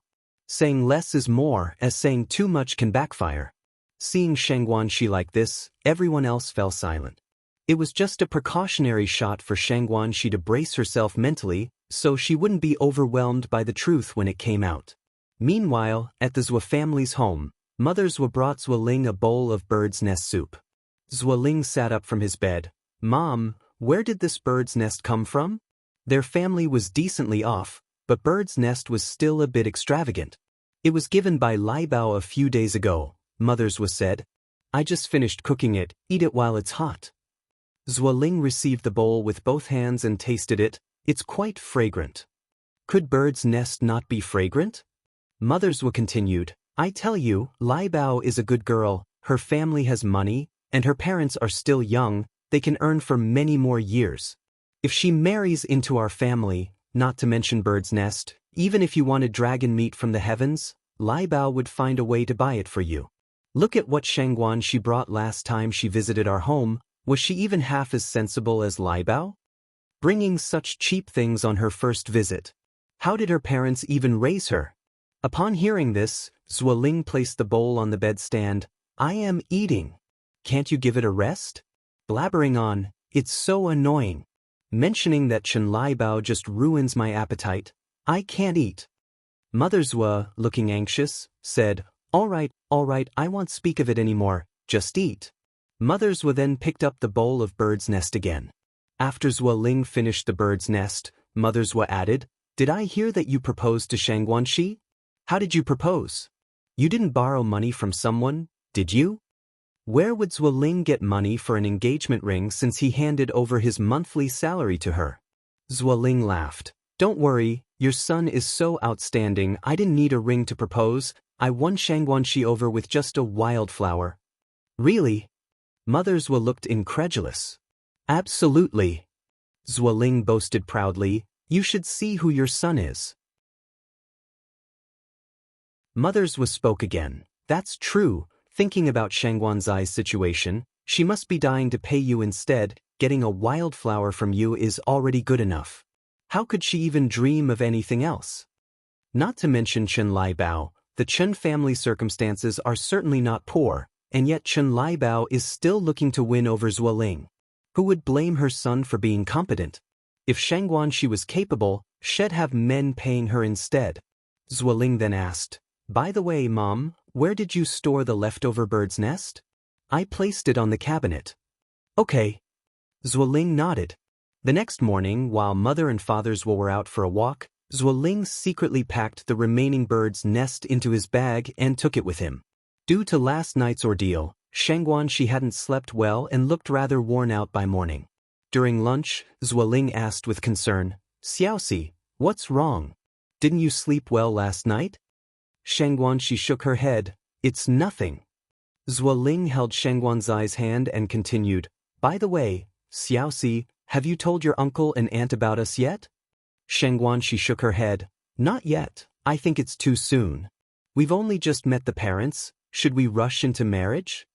Shangguanxi was very hesitant. She really liked Zuoling, but she feared he was just appeasing her. What would she do if everyone's words turned out to be prophetic?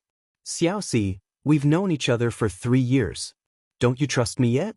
Or has someone been setting you against me? I hate to say it, but your family situation is really complicated with stepmothers, stepsisters, and 2 elderly folks unrelated to you by blood. Xiaoxi, you're so kind, I worry they might deceive you. No one's stirring anything up, I just think it's too soon. They are all my family, they wouldn't deceive me. Shangguanxi never considered Ni Zuihua and the others as strangers. Zuoling sighed, Xiaoxi, you are too kind. By the way, I have something for you, guess what it is? What is it? Asked Shangguanxi. If you find any errors, ads pop up, ads redirect, broken links, non-standard content, etc., please let us know reports so we can fix it as soon as possible.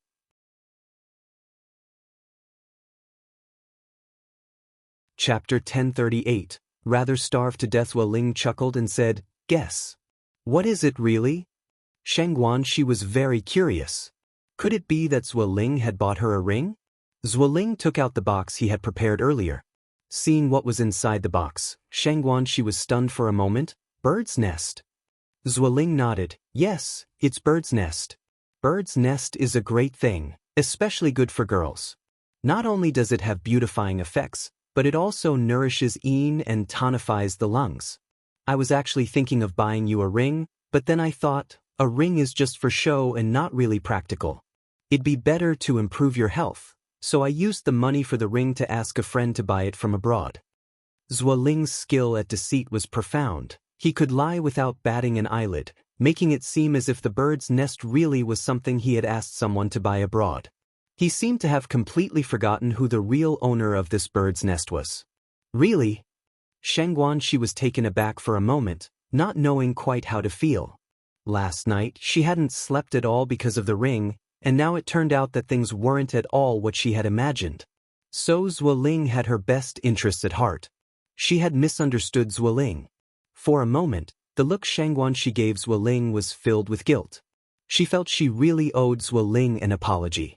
Zuoling was so good to her, yet she had doubted him. Zuoling smiled and said, I specially bought it for you, how could it be fake?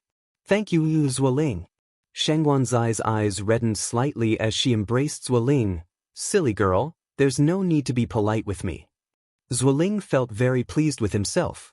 Over at the Zhuo family, Zhuo's mother was chatting with the neighbors about Zuoling's marriage proposal. Your Ling Ling must have spent quite a bit of money on the proposal, right? When my son proposed, he spent over 200 yuan on a ring, and that doesn't even include the bride price.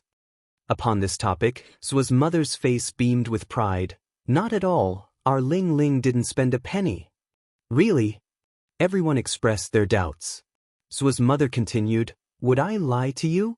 The girl really likes our Ling Ling, she virtually wants to pay dowry to us. How could she dare to let our Ling Ling spend a penny? What if our Ling Ling doesn't want her anymore? As these words were spoken, who wouldn't envy Zhuo's mother? How could she be so capable? To have such an outstanding son. Is Ling Ling's girlfriend the one who came last time? The tall, thin one? Yes, Zhuo's mother nodded, that's her.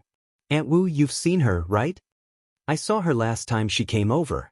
The girl is very pretty. In her heart, Aunt Wu thought that while the girl was pretty, she seemed a bit simple-minded. Otherwise, why would she fall for Zuoling? Zhuo's mother's smile was so broad it nearly stretched ear to ear. What's the use of being pretty? To tell you the truth, I actually prefer Chen Lai Bao. Speak of the devil, and he shall appear. Mama Ling, look who's coming. Aunt Wu pointed in the direction of the street corner. Zhuo's mother turned her head to look, only to see the person walking towards them, laden with large and small packages, was none other than Chen Lai Bao. I won't keep you, I need to greet our future daughter-in-law. Zhuo's mother deliberately raised her voice when she said, future daughter-in-law, because only in this way could Chen Lai Bao hear her. Chen Lai Bao did hear her and was delighted, which motivated her to carry the parcels to the Zhuo family's home. Auntie! Chen Lai Bao was truly very plump, to the point that Zhuo's mother seemed almost non-existent next to her. Even a slight stomp of her foot gave the sensation of an earthquake. Zhuo's mother kindly said, Lai Bao has come.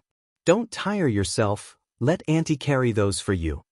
Beads of sweat pooled on Chen Lai Bao's forehead as she panted heavily. No need, Auntie. I can carry them myself. They're too heavy for you to lift. Zhuo's mother said, You're such a dutiful child, always bringing so many things whenever you come over. Your parents are so blessed to have such a good daughter like you. I don't have your parents' luck, having given birth to 7 daughters, each one more disobedient than the last. Despite her weight, Chen Lai Bao was no fool. She knew Zhuo's mother was only after her possessions.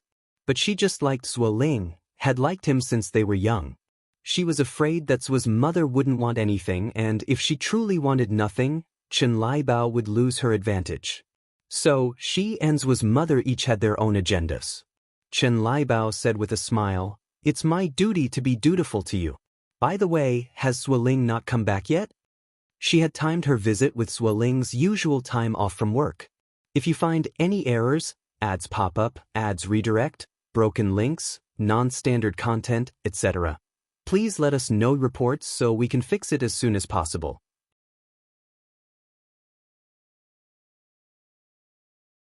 Chapter 1039. Rather starved to death, Zhuo's mother walked into the house with Chen Lai Bao. Ling Ling hasn't come back yet. You sit first, Auntie will go peel an apple for you to eat. Thank you, Auntie. Chen Liebao put the gift she had brought to one side. After a while, Zuoling returned. When he saw Chen Liebao sitting on the sofa, his face changed. How did you get here?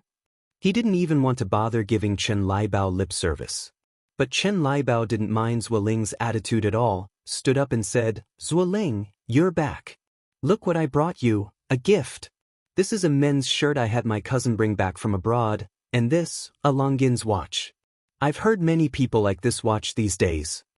That watch, it seemed pretty nice, and as far as he knew, it was worth quite a bit of money. If he wore it to work, he would definitely look impressive. Not a single man doesn't love watches. The anger on Zuoling's face disappeared all at once. Chen Liebao observed the expression on Zuoling's face and carefully said, Shall I put it on for you? Zuoling didn't refuse Chen Liebao. Chen Liebao was overjoyed, immediately helped Zuoling put on the watch. Look how good this watch looks. By the way, I bought a women's one for Auntie too. Really? Zuoling's mother came out of the kitchen. Really? Chen Liebao took out another watch box from her bag. Auntie, this is for you. Zuo's mother was delighted. Liebao, what do you want to eat tonight? Auntie will cook it for you. Chen Liebao said with subtlety, Anything Auntie cooks, I love to eat. Auntie, let me help you cook too. Zuo's mother refused. No need, you just sit in the living room and chat with Lingling, Auntie can handle it. Chen Liebao continued, By the way, Auntie, where is your nanny? Zuo's mother said, She said there was something urgent back home and asked for leave a few days ago. Chen Liebao nodded, Oh, I see. Normally, Zuoling would certainly not be willing to sit on the sofa and chat with Chen Liebao, this pigsy, but today was different. After all, he had just accepted Chen Liebao's watch. What if Chen Liebao got upset and regretted giving it? A true man can be flexible. What TV do you want to watch? Zuoling picked up the remote control and asked for Chen Liebao's preference. Chen Liebao looked shy. Whatever channel you tune to, I like to watch. Zuoling felt goosebumps rise all over his skin. He really couldn't stand it. This Chen Liebao, although Zuoling really disliked Chen Liebao, he still endured the nauseating feeling and randomly selected a channel. Chen Liebao now had no interest in watching TV, her gaze full of tenderness fixated on Zuoling, as if she wished she could marry him and have kids right then and there. I need to use the bathroom. Zuoling couldn't take it anymore and stood up from the sofa. I'll go too. Chen Liebao also stood up. I'm going to the bathroom, why are you following? Zuoling turned to look at Chen Liebao. Chen Liebao said lovingly, I'm accompanying you. Zuoling, fighting back the urge to vomit, quickly headed towards the bathroom and closed the door behind him. Zuoling sat on the toilet for more than half an hour before he went to open the door. Zuoling, are you okay? Zuoling had thought Chen Liebao would have left. He wasn't careful and bumped into Chen Liebao. Chen Liebao stretched out her hand to hold Zuoling's head. Zuoling, how can you be so careless? Are you okay? Zuoling's head was firmly pressed against her chest by Chen Liebao, and he was nearly suffocating. Let go. Let me go. An opportunity like this was rare, and Chen Liebao wasn't stupid. She had no intention of letting go. Chen Liebao was quite heavy and strong. How could Zuoling compete with her? After a full 5 minutes, Chen Liebao finally let go. Zuoling, are you okay? It was truly disgusting. How could Chen Liebao be so shameless? Zuoling immediately covered his mouth and rushed to the bathroom to throw up. The sound of retching was loud. He wished he could vomit out everything he had eaten the night before. In no time, his face turned pale. Chen Liebao squatted beside Zuoling. Zuoling, are you okay? What's wrong? Why are you throwing up? Do you feel unwell? Do you need to see a doctor? Zuoling was fuming inside, but he couldn't show it outwardly. I'm fine, I just need to lie down on the bed for a while. Please step aside. I'll help you to your room. No need. Zuoling waved his hand, feeling like vomiting at the sight of Chen Liebao. Chen Liebao shook his head in frustration. Right, how could a sick person walk? I should carry you to the room. Hearing this, Zuoling looked at Chen Liebao with a face full of terror. Before he could react, he was scooped up by Chen Liebao, as effortlessly as an eagle picking up a chick. After carrying Zuoling to the room, Chen Liebao considerately covered him with a blanket and checked the temperature of his forehead with her hand. Zuoling was nearly disgusted to death by Chen Liebao and finally couldn't take it anymore. "Would you please leave? Are you sending me away?" Chen Liebao looked at Zuoling with a face full of hurt. "Get out, don't make me repeat myself a third time. I'm going to rest now." Disgust was written all over Zuoling's face. Chen Liebao looked at Zuoling unwillingly. "But I want to stay with you. I really like you and you know it." Zuoling looked at her coldly. Chen Liebao wasn't intimidated by Zuoling's demeanor. If anything, she seemed even more smitten. She really liked Zuoling too much. Zuoling was speechless. He couldn't understand how someone could be so shameless. Didn't Chen Liebao know what she looked like? She, resembling Zhu Beiji, fancied him? She showed not the slightest self-awareness. Zuoling suppressed the churning in his stomach, turned over, and faced away from Chen Liebao. Chen Liebao, with her hands propping up her chin, gazed at Zuoling with infatuation, wishing she could burn 2 holes in his back. After a while, mothers were finished cooking and called them to eat. With a Zhu Beiji around, how could Zuoling have an appetite? "Mom, you all go ahead, I'm not hungry." Mothers knew Zuoling disliked Chen Liebao, and his lack of appetite was due to his disgust for her. "If you're not eating, so be it. Let's go, Liebao, we're going to eat." Chen Liebao was concerned for Zuoling. "How can you not eat? Man is iron, food is steel, you'll get hungry if you skip a meal." "Zuoling, come on, get up, let's eat together." "I'm not eating." Zuoling's attitude was somewhat unfriendly. Mothers immediately snapped at Zuoling. "You child, how can you talk to Liebao like that?" Chen Liebao waved her hand. "It's fine, Auntie, I just love Zuoling's personality. This is what makes him so manly." Her last words came with a look of infatuation. Zuoling couldn't take it anymore. He felt like he was going to be disgusted to death by Chen Liebao. This fatso, when was she going to stop? He couldn't stand it anymore. "I said I'm not eating, aren't you annoying?" Zuoling couldn't help but shout. Chen Liebao clenched her hands into a fist. "He's getting more and more manly." Zuoling. Mothers sported a proud grin. How could her son not be outstanding? Someone was even willing to chase after him with such fervor. Chen Liebao continued, "Zuoling, if you don't want to get out of bed to eat, that's okay. They'll bring the food over and feed you later." Feed him? He would rather starve than be fed by that fatso. Zuoling was startled and immediately threw off the blanket, standing up from the bed. "I'll go. All right? You just leave my house after you've finished eating."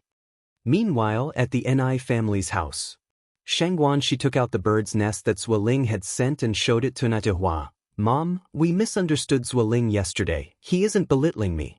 Instead, he used the money for buying a ring to purchase bird's nest. He said that rings are flashy but of little substance, and it's better to buy bird's nest to nurture my health. If you find any errors, ads pop up, ads redirect, broken links, non-standard content, etc., please let us know reports so we can fix it as soon as possible."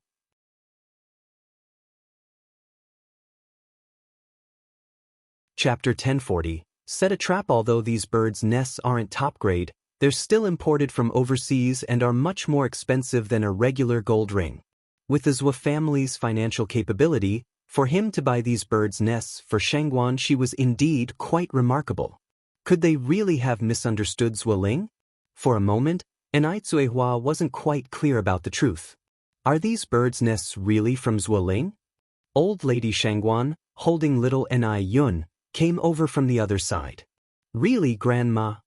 Xianxia she nodded her head. "Do I need to lie about something like this?"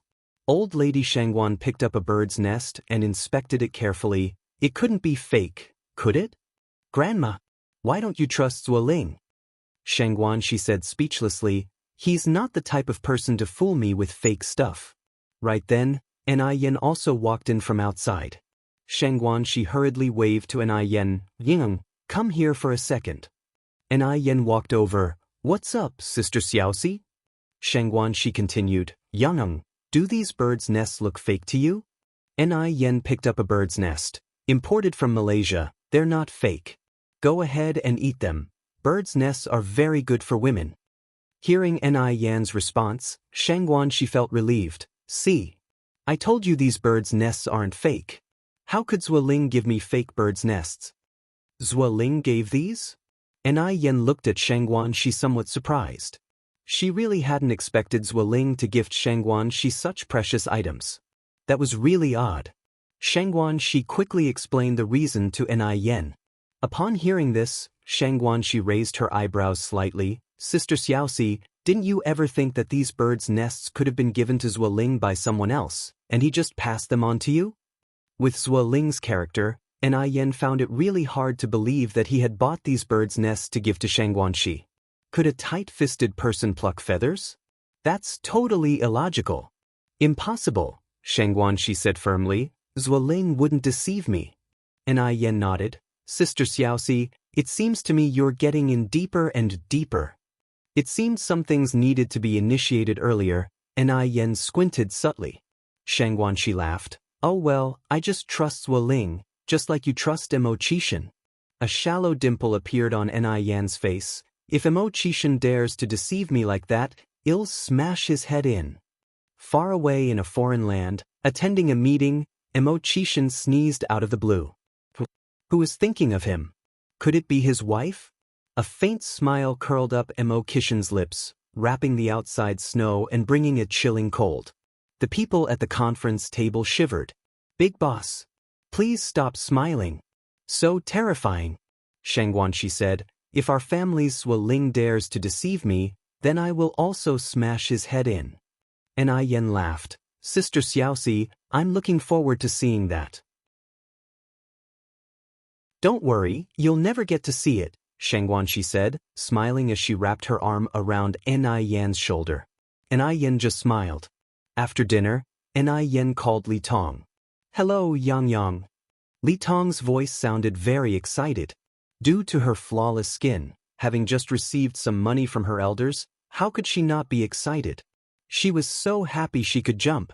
Ni Yen continued, Tong, are you free tomorrow morning? If you are, let's have coffee together. Ni Yen inviting her, even if she was busy, she had to make time. After all, Ni Yen was her god of wealth. Li Tong said, I have time, of course I have time. What time shall we meet tomorrow morning? Let's meet at 10, Ni Yen said.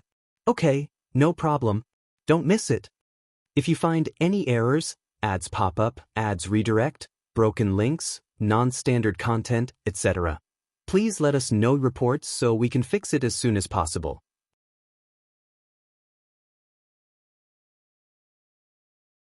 Chapter 1041. Appointment with Li Tong, one more update. After arranging it with Li Tong, Ni Yang hung up the phone. The next morning, Ni Yang drove to meet her. Truth be told, she didn't want to drive, but it was too cold now, and riding a bike would have taken courage. When she arrived, Li Tong was already there. Yang, over here. Li Tong stood up and waved at Ni Yang. Ni Yang walked over with a smile. Tong, how come you're so early? She was worried that Li Tong might wait for her, so Ni Yang had purposely come 10 minutes early, but Li Tong had arrived even earlier. Li Tong said, well, I have the day off today and nothing to do at home. Ni Yang handed the box she was holding to Li Tong. Tong, this is the newest product from Frosty Jade Skin. Why don't you try it out? New product?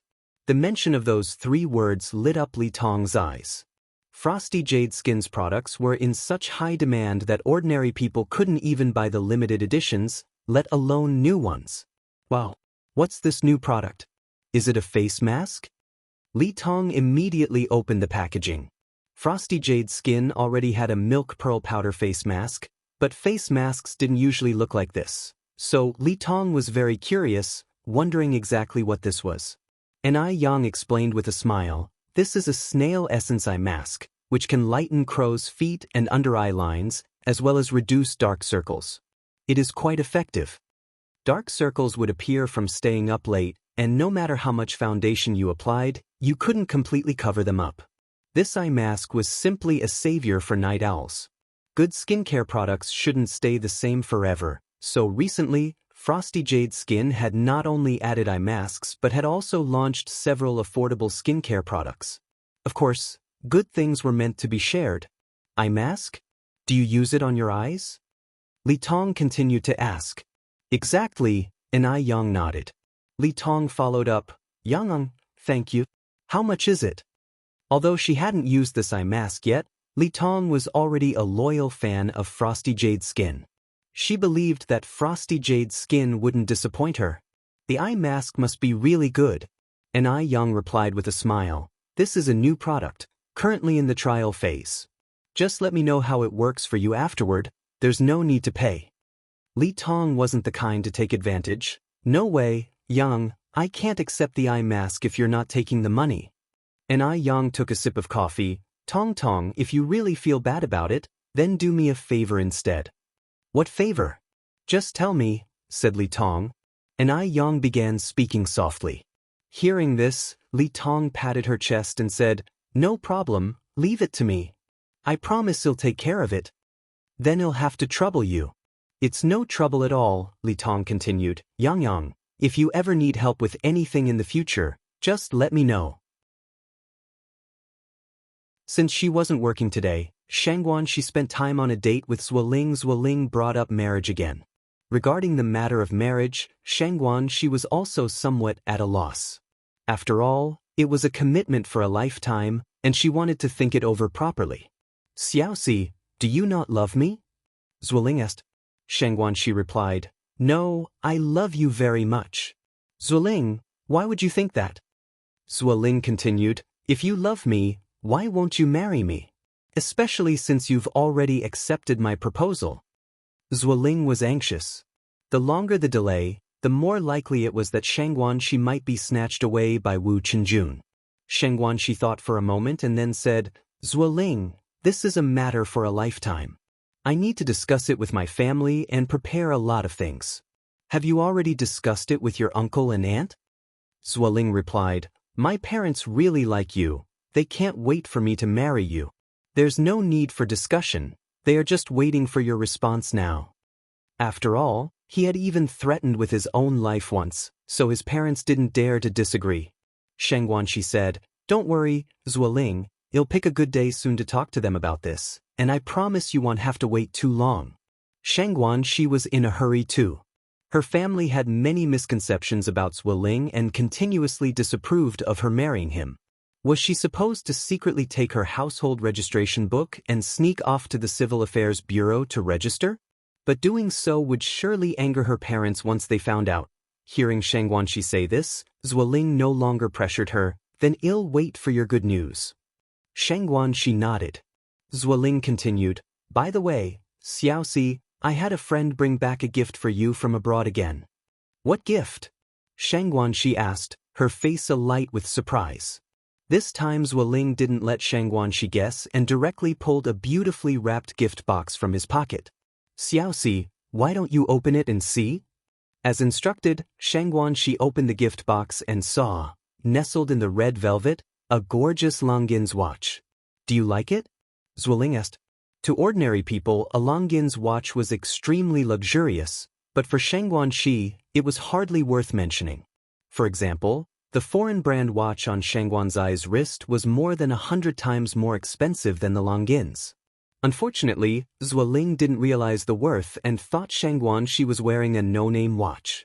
Still, since the watch represented Zhuoling's sentiments, she exclaimed with delight, I love it. Thank you so much, Zhuoling. A Longines watch cost over 200 yuan, and although it wasn't expensive, it at least proved Zhuoling's sincerity toward her. Just as Ai Yang had said, if a person has 1 yuan and is willing to give it all to you, that's real love. Real love is priceless. Zhuoling earned only a bit over 100 yuan a month, yet he was willing to give her a watch worth over 200 yuan. That was real love. She was overjoyed to have found such a good man in this lifetime. Let me help you put it on, Zhuoling continued. She nodded and took off the watch she was wearing to pocket it. With disdain, Zhuoling said, Xiaoxi, that watch of yours is all worn out. Why keep it? Just throw it away. She replied, This watch was a gift from my dad. It holds special meaning. Zuoling nodded. I see it's from your father, then it shouldn't be thrown away. After helping Xianxia put on the watch, he raised his own left hand and said, Look, Xiaoxi, now our watches even match. Xianxuan's smile grew even more joyful. Wearing the watch Zuoling had given her, the thought of marrying him grew increasingly stronger. Xianxia had made up her mind. If her family still didn't approve, she would be bold for once. Zuoling was such a good person, she believed her family would understand her. Zuoling dropped Xianxia off at her home, then headed to his own place. As soon as he got home, Motherswa asked with a stern face, Lingling, did you take my watch? That watch had been a gift from Chen Liebao to her, and she hadn't even had the chance to wear it before it disappeared. Zuoling nodded. Yes, what about it?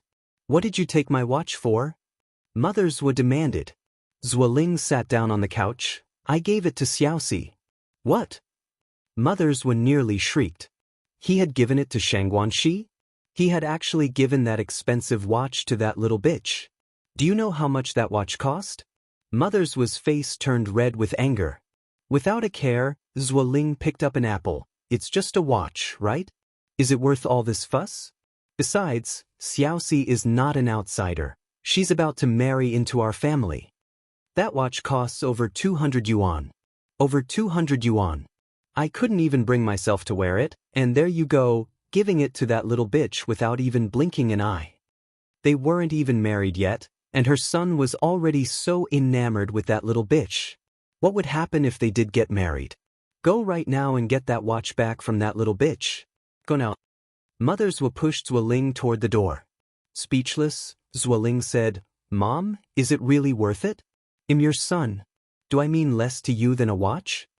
Motherswa yelled, It's my watch.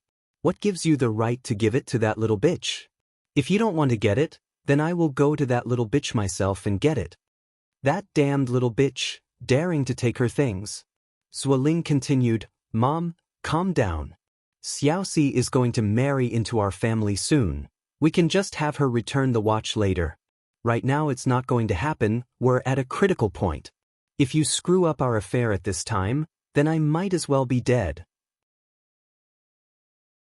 After saying that, Zuoling casually picked up the fruit knife on the table, appearing as if he were about to commit suicide. Motherswa was terrified, her face turning deathly pale. Lingling, drop the knife. Put down the knife. Zuoling placed the fruit knife down. Mom, don't worry. Once Xiaoxi steps into our home, you can treat her however you want, and I won't stop you. But not now. If you find any errors, ads pop up, ads redirect, broken links, non-standard content, etc., please let us know reports so we can fix it as soon as possible.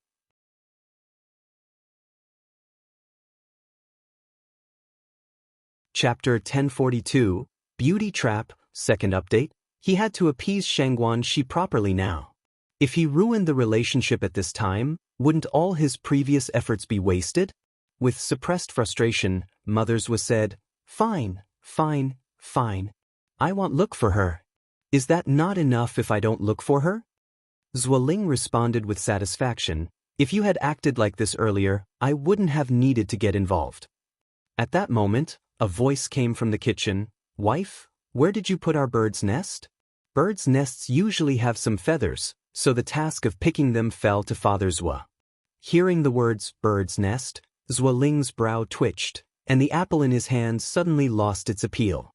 Motherswa said, Isn't it on top of the cabinet? Look carefully. There's nothing. I only found an empty box. Fatherswa replied. Motherswa, already full of anger and nowhere to vent it, snapped, You useless idiot. You can't even find something as big as a bird's nest. What can you even do properly? Fatherswa replied grievously, There really is only an empty box. Just then, Zuoling continued, Mom, I took the bird's nest. You took it? Motherswa looked at Zuoling in surprise. What did you need the bird's nest for? As soon as she finished speaking, Motherswa realized, Oh no. You didn't take our family's bird's nest to give to that little bitch, did you? By the last sentence, Motherswa's voice had changed. Zuoling nodded, Yeah. Mothers were really wanted to slap Zhuoling to death, but looking at her beloved son's face, she couldn't bring herself to do it and instead took out her anger on Father Zhua. You useless idiot. Look at your great son. Oh my God. My bird's nest. The bird's nest I couldn't bear to eat myself was wasted on that little bitch. Mother Zhua hit and punched Father Zhua. She was furious. Father Zhua was so angry he wanted to scold Zhuoling, but he couldn't bring himself to do it and had to suppress his anger. That night, when it was time to sleep, Mother Zhua felt more and more uneasy as she kept tossing and turning. She was heartbroken. There might be a chance to get the watch back, but not the bird's nest. Who knows, the bird's nest might have already ended up in that little bitch's stomach. Sleep, just sleep, Father Zhua said helplessly. It's gone, let it be. Anyway, the Liebao family is rich, so we'll just ask Liebao to give us another one later. Mother Zhua responded angrily, Liebao is not a fool. Our Lingling is about to marry that little bitch. Would Liebao still send stuff to our house? Father Zhua then suggested, then we'll just have to deceive Liebao. It's not like they are getting married right away. Mother Zhua thought this was a good idea and paid a visit to Chen Leibao's house the next day. That visit indeed proved to be very fruitful. Morning Light Group. When lunchtime arrived, Zhuoling was anxious to meet Xianxia, and he hurried to the cafeteria. He accidentally bumped into someone. And it was a beauty. Are you blind? I'm so sorry, are you all right? Zhuoling immediately apologized. He knew this beauty, her name was Li Tong, and she worked in the department next door. It was said that Li Tong's family had a powerful background and had connections with the company's CEO, which was why she managed to have an office job. Li Tong looked up, saw Zhuoling's face and froze, a blush coloring her cheeks. It's okay. Zhuoling also froze. As an experienced player in love games, he knew exactly why Li Tong was blushing. It was clearly the look of a young girl struck by love. Could it be that Li Tong had fallen for him? He was so handsome, youthful and promising, with a high education level, it was completely normal for Li Tong to fall for him. Zhuoling's heart raced. You see, Li Tong had far better qualifications than Xianxia. Xianxia had only her looks. Li Tong had the looks, the body, the education, not to mention her family background. Xianxia couldn't compare to even 1/10,000th of Li Tong. Zhuoling hadn't even come back to his senses when he heard Li Tong ask, What's your name? I don't think I've seen you before. Hearing this, Zhuoling pointed to his work badge and said, Im Zhuoling. Li Tong nodded. Im Li Tong, just call me Tong Tong. Tong. Zhuoling's heart immediately fluttered. A woman wanting to be addressed so intimately clearly meant something significant.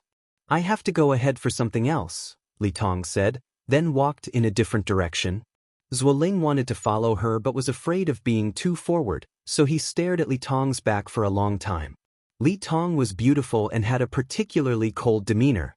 Several male colleagues in the office had tried to pursue her but all had eventually given up. Over time, no one dared to pursue Li Tong anymore. Zhuoling hadn't expected Li Tong to treat him differently. The more Zhuoling thought about it, the more excited he became, so much so that he was distracted while having dinner with Xianxia. As they ate, Xianxia said, Zhuoling, I mentioned us to my parents last night, but they seem to misunderstand you and temporarily don't approve of our relationship. I'm so sorry. Xianxia felt very guilty, as Zhuoling had been waiting for her, but she kept disappointing him.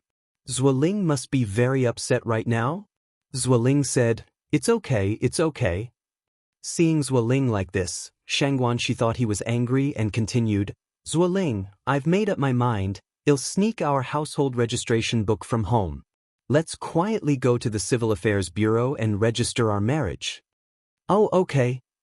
Zhuoling nodded absent-mindedly, then suddenly realized something was off. No. Xiaoxi, what did you just say? Had Zhuoling been too excited and hallucinated? Xianxia repeated what she had just said with a smile.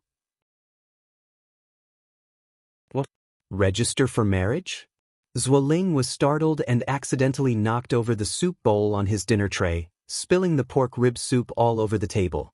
Xianxia quickly stood up to wipe the table. How about it? Are you really excited now? Xianxia thought that Zuoling must be too excited about the news.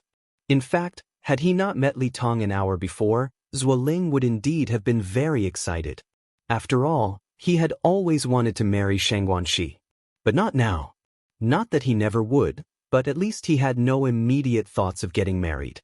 Because he was unsure whether Li Tong was really interested in him. If Li Tong really liked him, and he was already married to Xianxia, wouldn't he miss out on Li Tong?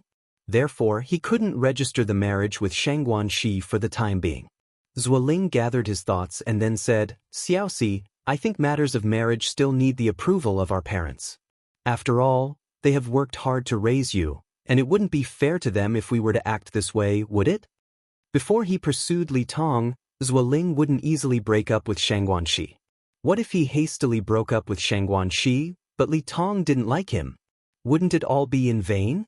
After speaking, Zuoling added, Xiaoxi, misunderstandings are okay. I believe I can clear up your uncle and aunt's misunderstandings about me with sincerity. Registering hastily not only disheartens the elders but also makes them feel that I am unreliable. Xiaoxi, I don't want to put you in a difficult position. I am willing to wait. Zuoling spoke righteously, and Xianxia was very moved. She hadn't expected Zuoling to consider her perspective to such an extent. It seems they had misunderstood Zuoling before. Xianxia suddenly felt very sorry for Zuoling. Zuoling, thank you. Thank you for thinking so much for me. Actually, I still have something I've been hiding from you. Lovers shouldn't keep secrets. She shouldn't have hidden her family background from Zuoling. She should be honest with Zuoling. Just then, Zuoling suddenly saw Li Tong. Li Tong was walking this way. He absolutely couldn't let Li Tong see him with Xianxia. Zuoling suddenly stood up and said, Xiaoxi, I suddenly feel a bit unwell. I'm going back to the office. Hearing that Zuoling felt unwell, Xianxia said with a concerned face, Zuoling, are you okay? Do you need to go to the hospital? No, I'm fine, Zuoling continued. I'll just rest at the office for a bit. Don't follow me, go ahead and eat. As he finished speaking, Zuoling ran off like a shot. Xianxia didn't think much of it, assuming Zuoling was just concerned she hadn't eaten enough. Back at the office, Zuoling finally breathed a sigh of relief, thankful that Li Tong hadn't seen him. Otherwise, he wouldn't be able to explain. That evening after work, afraid of being seen by Li Tong, Zuoling made an excuse to work overtime and sent Xianxia home first. The next morning, when Zuoling showed up at the office again, he was startled. Because Li Tong had been transferred to their office. Upon seeing Zuoling, Li Tong turned towards him and took the initiative to greet him. Zuoling, good morning. We're in the same office now. I'm sitting right next to you. If you find any errors, ads pop up, ads redirect, broken links, non-standard content, etc., please let us know reports so we can fix it as soon as possible.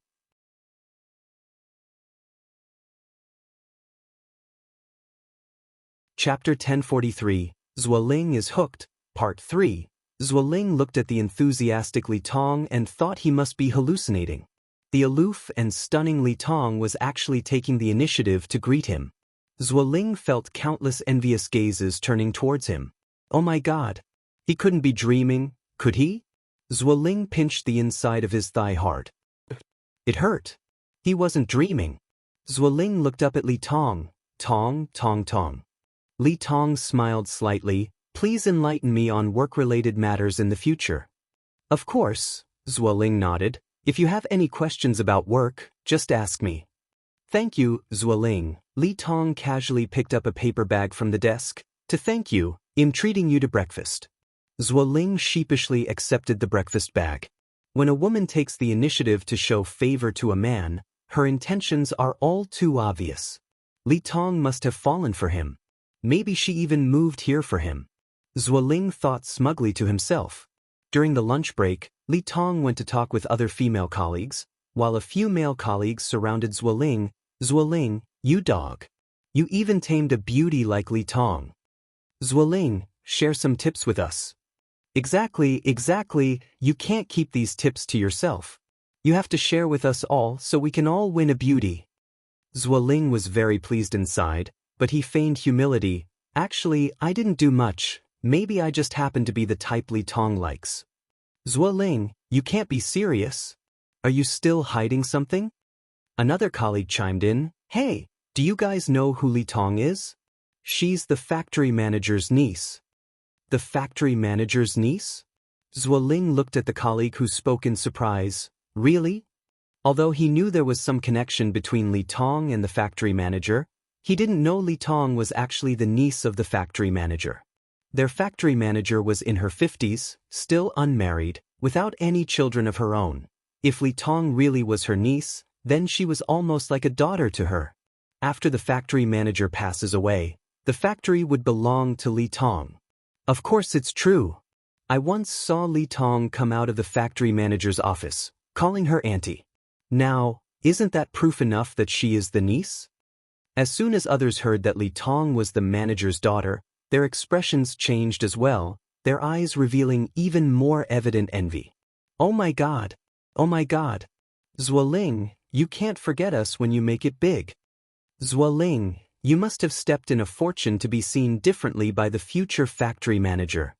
Zuoling, you've got to seize the opportunity, humor Li Tong well, and you could be the future factory manager.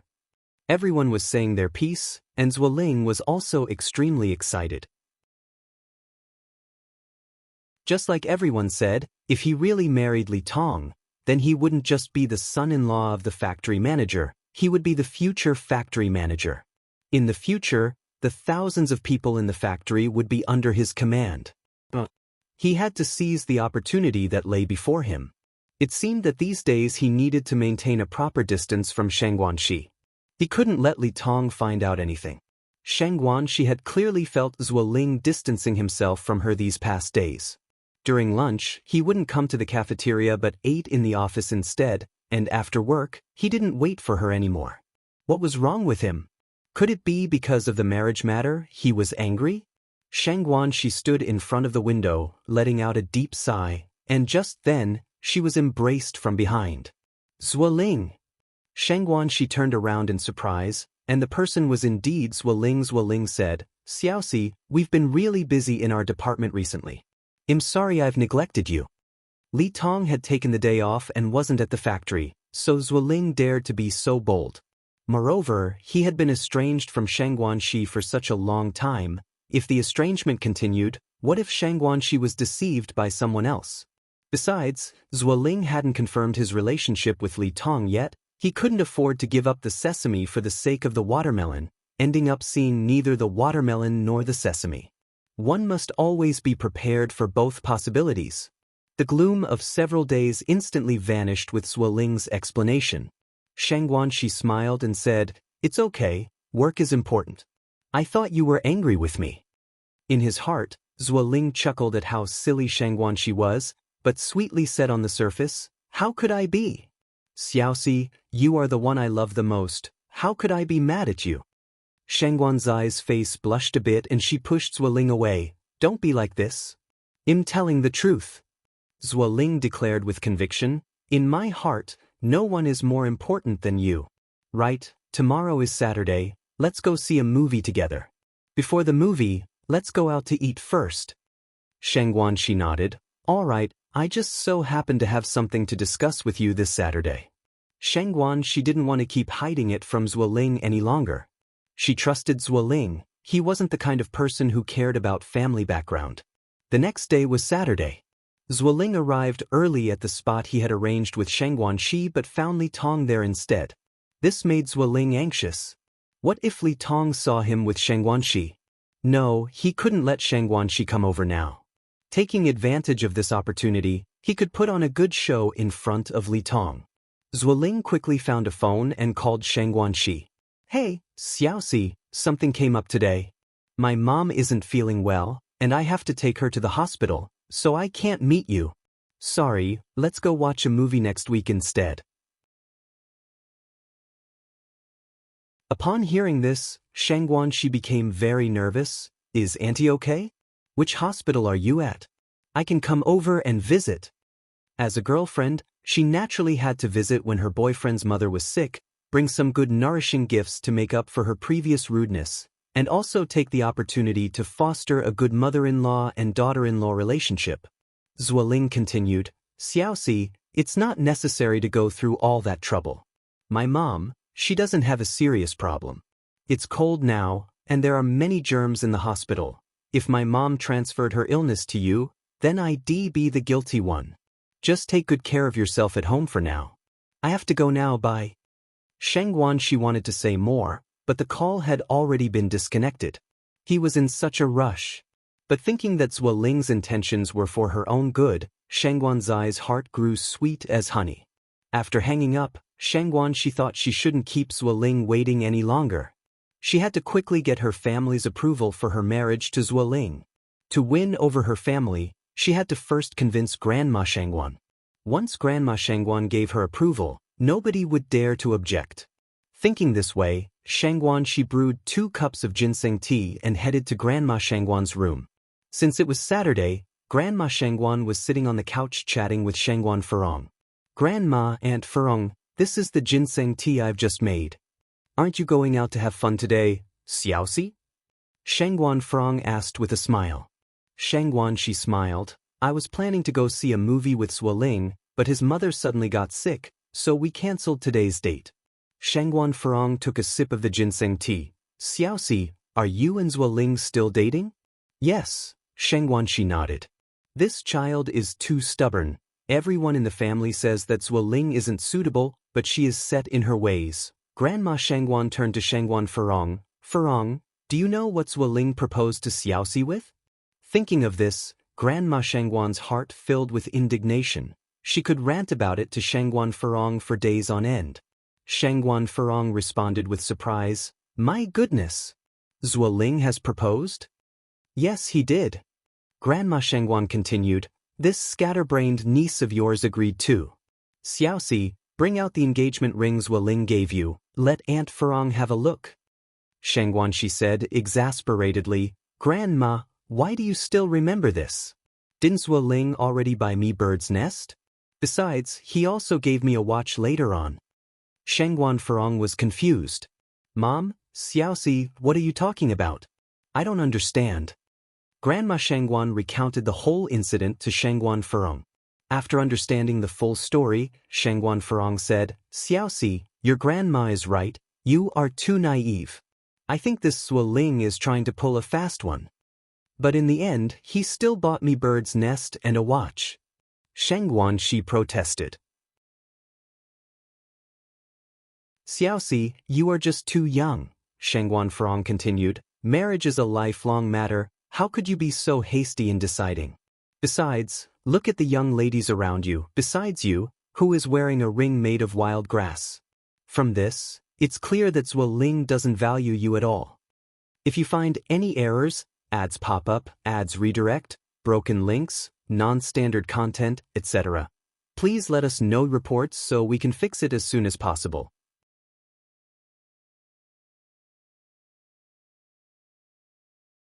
Chapter 1044. It's Always Crazy Once, Part 4. Upon finishing her words, Shengguan Furong continued, Moreover, I suspect that those birds' nests and watches weren't even bought by him. A man who can use wild grass to propose, what else can't he do? If the Zhou family couldn't afford a ring, that would be one thing, but money is certainly not an issue for them, which indicates that Zuoling doesn't really care about Shengguan Shi. What kind of good life can you expect with a man who doesn't hold you in his heart? Little aunt, Zuoling really isn't like that. I've known him for 3 whole years. And I also feel that a ring is not practical, it just gets in the way when worn on the hand. Compared to that, she preferred birds' nests and watches. Shengguan Furong helplessly shook her head. Xiaoxi, I think you're completely bewitched. Madame Shengguan picked up the conversation. Xiaoxi, not only does your little aunt disagree with you being with Zuoling, but even your great aunt thinks that there's a big problem with Zuoling's character. The whole family opposed this marriage, and only Shengguan she herself couldn't see the actual truth. Perhaps this is what it means to be blind when you're involved in the situation. Shengguan she said very firmly, I don't care. I just want to marry Zuoling. I don't agree. Madame Shengguan was just as firm. Xiaoxi, your mother passed away early, and I have a responsibility towards you. I can't just watch you jump into a pit of fire with my own eyes. Grandma, please. Xianxia clung to Madame Xianxuan's arm, nearly in tears. Zuoling and I truly love each other. He's not a pit of fire. Please bless us. Madame Xianxuan was no fool. She knew she couldn't afford to be soft-hearted at this time. Because Zuoling was not a good man. At the side, Shangguan Furong tried to persuade Shangguan Shi. Xiaoxi, your grandmother is only thinking of your best interests. We won't speak of family backgrounds, but just consider Zuoling's character. He's not worthy of you. And besides, his family situation is too complicated, with 7 sisters. If you really marry him, you're going to regret it one day. Although Zuoling claimed that his family didn't favor boys over girls, Shangguan Furong felt he was lying. How could such a family not favor boys? No, I won't regret it. Shangguan Shi continued, and there's no problem with Zuoling's character at all. Everything he does is for my sake. He has my best interests at heart. Shangguan Furong shook her head helplessly. Grandma, I beg you, I've never asked you for anything from when I was small until now. This is the first time. Please agree, will you? All those in love are the same. They long to be with the one they love and pray for their family's blessing. The so-called feelings of happiness and sweetness fill their hearts completely, making them deaf and blind to everything else. They focus solely on being with their loved one, unafraid of even a future of hardship and darkness. Shangguan Shi was a prime example. She was someone who would disregard everything for love. In life, you have to be crazy at least once. Madame Shangguan understood Shangguan Zai's nature well. If she were to refuse outright, she feared that Shangguan Shi might do something extreme. She sighed and said, Xiaoxi, let me think about it. Hearing this, a glimmer of hope flashed in Shangguan Zai's eyes. Grandma, do you agree? Madame Shangguan said, I can't give you an answer just yet whether I agree or not. I'll let you know when I've made up my mind. As long as Madame Shangguan was willing to compromise, it meant there was still hope for the matter. Shangguan Shi said with a smile, Then, Grandma, you must think it over. Zuoling really is an outstanding grandson-in-law. I'll never regret marrying him. All right, Madame Shangguan waved her hand. Go on out, I have some things to discuss with your little aunt. As she spoke, Shangguan Shi turned and walked out. I'll go then. Whenever you're ready, Grandma, just let me know. After Shangguan Shi had left, Madame Shangguan sighed. This child, Xiaoxi, is really becoming more and more like her mother. Su Fun back then was even crazier than Shangguan Shi. They were both people who would do anything for love. Shangguan Furong nodded and sighed. Yes, Xiaoxi has grown up so fast, but some things feel like they only happened yesterday. As she spoke, Shangguan Furong's tone changed as she continued. But Mom, do you really plan on agreeing to Xiaoxi and Zuoling being together? Do you think I, as her grandmother, could just watch her jump into a pit of fire? Madame Shangguan retorted. Is this a delaying tactic? Shangguan Furong asked. Madame Shangguan nodded. Xiaoxi can be quite extreme sometimes. If I didn't say it this way, I'm afraid she would do something earth-shattering. Shangguan Furong sighed softly, but this can't continue forever. You can't keep dragging it out, can you? Madame Shangguan looked up at the window. Let's wait until Yang comes back tonight, then I'll discuss it with her. That child is the cleverest when it comes to ideas. Later that night, when Yang came back, Madame Shangguan eagerly pulled Yang into her room to talk about Shangguan Zai's situation. Upon hearing it all, Yang said with a smile, Grandma, you don't need to worry about this matter. I believe that in a few days, Sister Xiaoxi will break up with Zuoling on her own. Really? Lady Shangguan couldn't believe her eyes as she looked at Yang. Yang nodded slightly. Really? Yang, do you know something? Or did you do something? Lady Shangguan asked out of curiosity. Yang responded with a mysterious smile. It was just a little trick. Yang trusted herself, and she trusted Li Tong. Hearing this, Lady Shangguan instantly felt relieved and said with a smile, with your words, I can rest easy. The next day was Sunday, and Enai Zuihua and Shangguan Dui went to the orphanage as usual. Time flew by, and another week passed. That week, Zuoling was still incredibly busy, so busy that he barely had the time to see Xianxia. Today was an exception. Zuoling, afraid that Xianxia might suspect something, said first, "Xiaoxi, have you and your family discussed our marriage?" Upon mentioning this, Xianxia looked at Zuoling with a face full of guilt. "I'm so sorry, Zuoling, for making you wait so long. I've already talked to my grandmother, but she hasn't given me an answer yet." Zuoling took Xianxuan's hands and spoke tenderly, "It's okay, Xiaoxi, I understand you, and I can wait for you." On closer inspection, Xianxia was actually even more beautiful than Li Tong. But Li Tong was better at dressing up. Each had their own merits, and if possible, Zuoling truly wished he could have them both. Unfortunately, that was not possible. If only Xianxia had a background like Li Tong. Then he would definitely choose Xianxia. Unfortunately, that was not the case. Xianxia was just a country girl. Zuoling no longer wanted to play act with Xianxia, especially since Li Tong was now more important, but he had already wasted a full 3 years on Xianxia and recently even gave her bird's nest and a watch. These gifts couldn't just be for nothing, and those 3 years couldn't have been wasted. So, he wanted to extract some interest from Xianxia. Of course, by sleeping with Xianxia. During their years together, aside from occasionally holding hands, they hadn't even shared a kiss. Zuoling's calculating mind was working overtime, but Xianxia was completely unaware that she had become prey in Zuoling's trap. "Xiaoxi, do you have time this Saturday?" "Yes," Xianxia nodded. Zuoling followed up.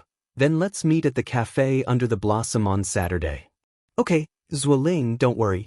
I will definitely give you a satisfactory answer on Saturday, and on that day, I also have a long-hidden secret to tell you." This secret was something Xianxia had intended to reveal to Zuoling the previous week, but it was postponed due to his mother falling ill. Ordinarily, Zuoling would have been curious about Xianxuan's secret, but today he was not curious at all. The person he wanted to marry wasn't Xianxia, so naturally, he had no interest in her secrets. In fact, if Zuoling had asked now, Xianxia would have told him about the issue with her family background, because she felt guilty towards Zuoling. Unfortunately, Zuoling didn't ask. It didn't matter if he didn't ask, she would personally come clean on Saturday. After exchanging a few words with Xianxia, Zuoling returned to his office. As soon as he had settled into his seat, Li Tong leaned over to ask him a question. Zuoling could distinctly smell the fragrance of Li Tong's perfume, and it immediately stirred his desires.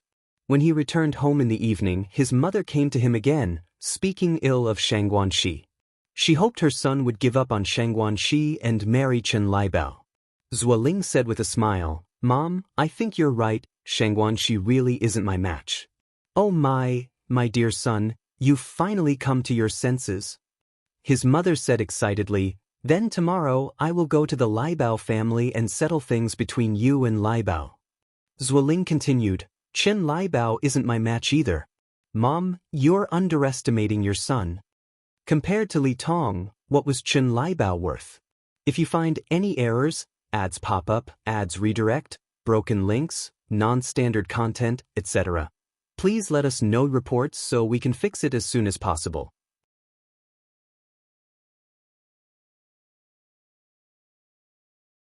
Chapter 1045. Everything is under control. Fifth watch. Zuo's mother was flustered.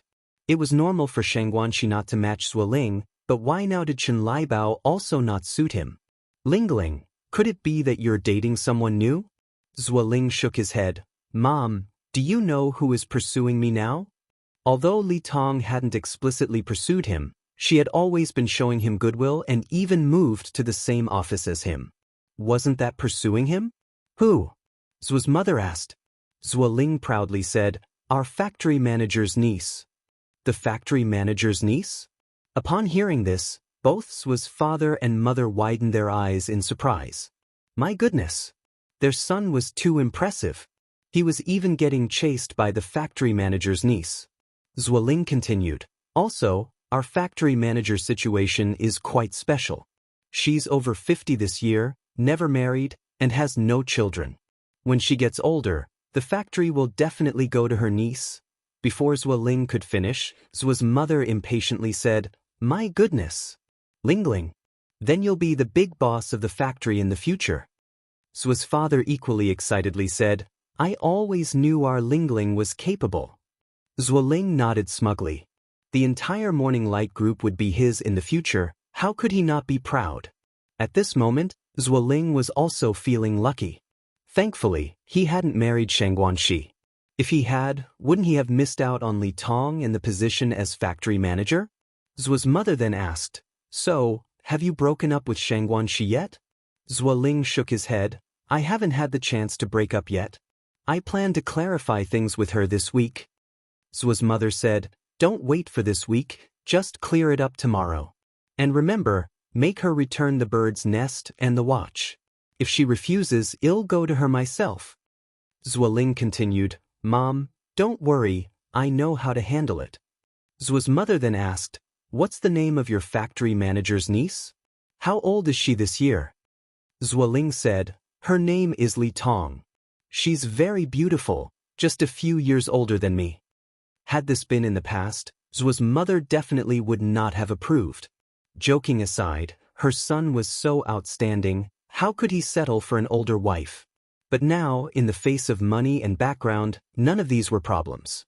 As the saying goes, an older woman brings gold bricks. The older the better. Zhuo's father nodded in agreement. "I think what your mother is saying is quite right, Lingling. You can't disdain her." Zhuoling smiled and said, "Don't worry, Mom and Dad, I absolutely won't disdain her." Zhuo's mother continued, "Yesterday, Lai Bao brought more bird's nest and ginseng. Mom will use a beautiful box to package it. You take it to Li Tong." Zhuoling said, "Mom, now that I'm going to be with Li Tong, please don't let Chen Lai Bao come to our house anymore. What if Li Tong misunderstands? Besides, now just seeing Chen Lai Bao was revolting." Zhuo's mother said, "That won't do. If Lai Bao stops coming, who will bring bird's nest and ginseng to our house? Who will buy your clothes? Once you and Li Tong's relationship is confirmed, only then can I clarify things with Lai Bao." Zhuo's mother was no fool. How could she sever ties with the Chen family while things were still uncertain? You know, half of the Zhuo family's sustenance was provided by Chen Lai Bao. Chen Lai Bao could be considered a money tree for the Zhuo family. Now it was perfect to use Chen Lai Bao's gifts to support Li Tong. Zhuo's mother's abacus clicked very loudly. Everything was within her calculations. Concluding her words, Zhuo's mother continued, "Lingling, keep up the effort on your end, try to win over Li Tong as soon as possible, preferably make it a done deal, so she can't leave you. Only then can I comfortably reject Lai Bao." "Okay, Mom," Zhuoling nodded. On the other side, as Saturday was quickly approaching, Xianxia found her grandmother. "Grandma, have you finally decided about me and Zhuoling?" She was truly very anxious. This time, she didn't want to disappoint Zhuoling again.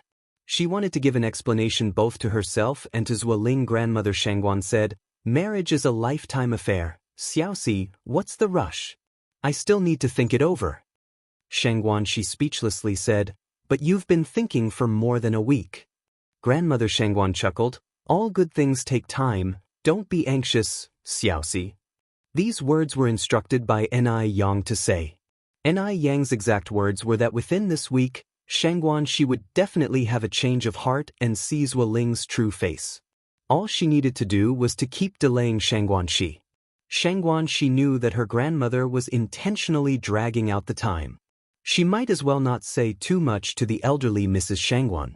After all, no matter how much she said, they would never approve of her relationship with Zhuoling.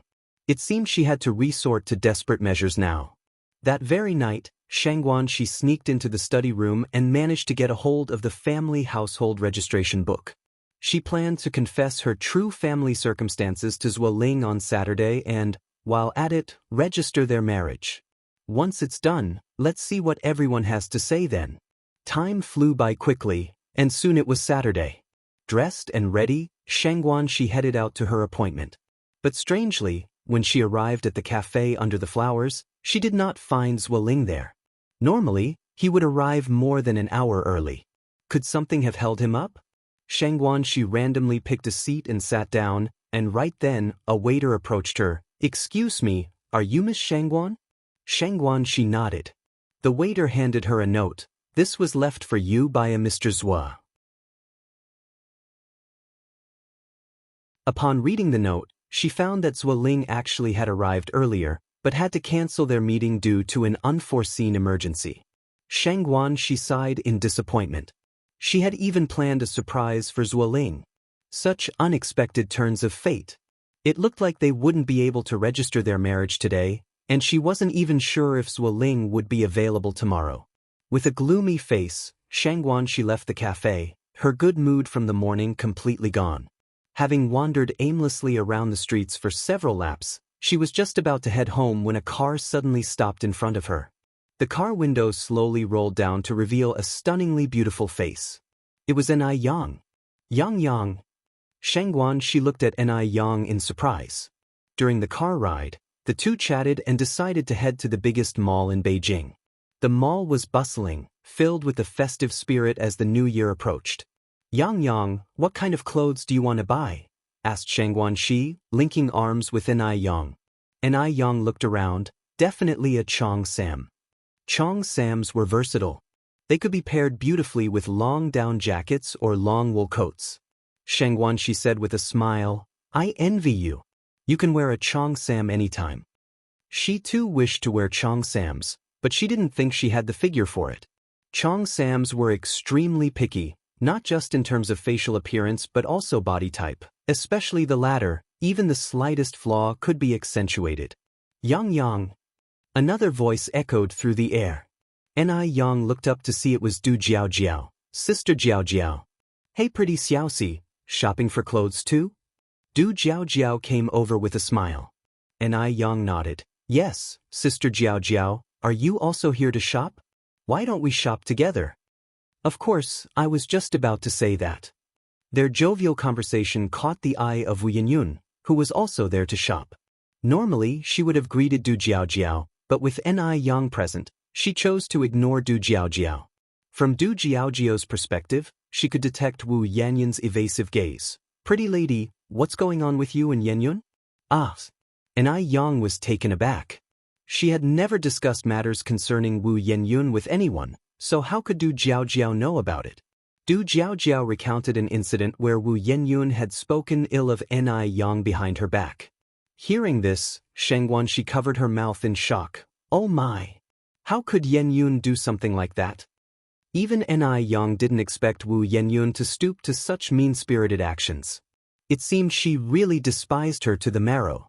Du Jiao continued, "And just now, she clearly saw us but didn't come over to greet us. That's really odd. Pretty lady, what's really going on between you and Yenyun?" Du Jiao was extremely curious. Enai Yang's eyes remained calm. "It's complicated and can't be explained in just a sentence or two. Actually, Yenyun is my younger sister, blood-related." If you find any errors, ads pop up, ads redirect, broken links, non-standard content, etc., please let us know reports so we can fix it as soon as possible.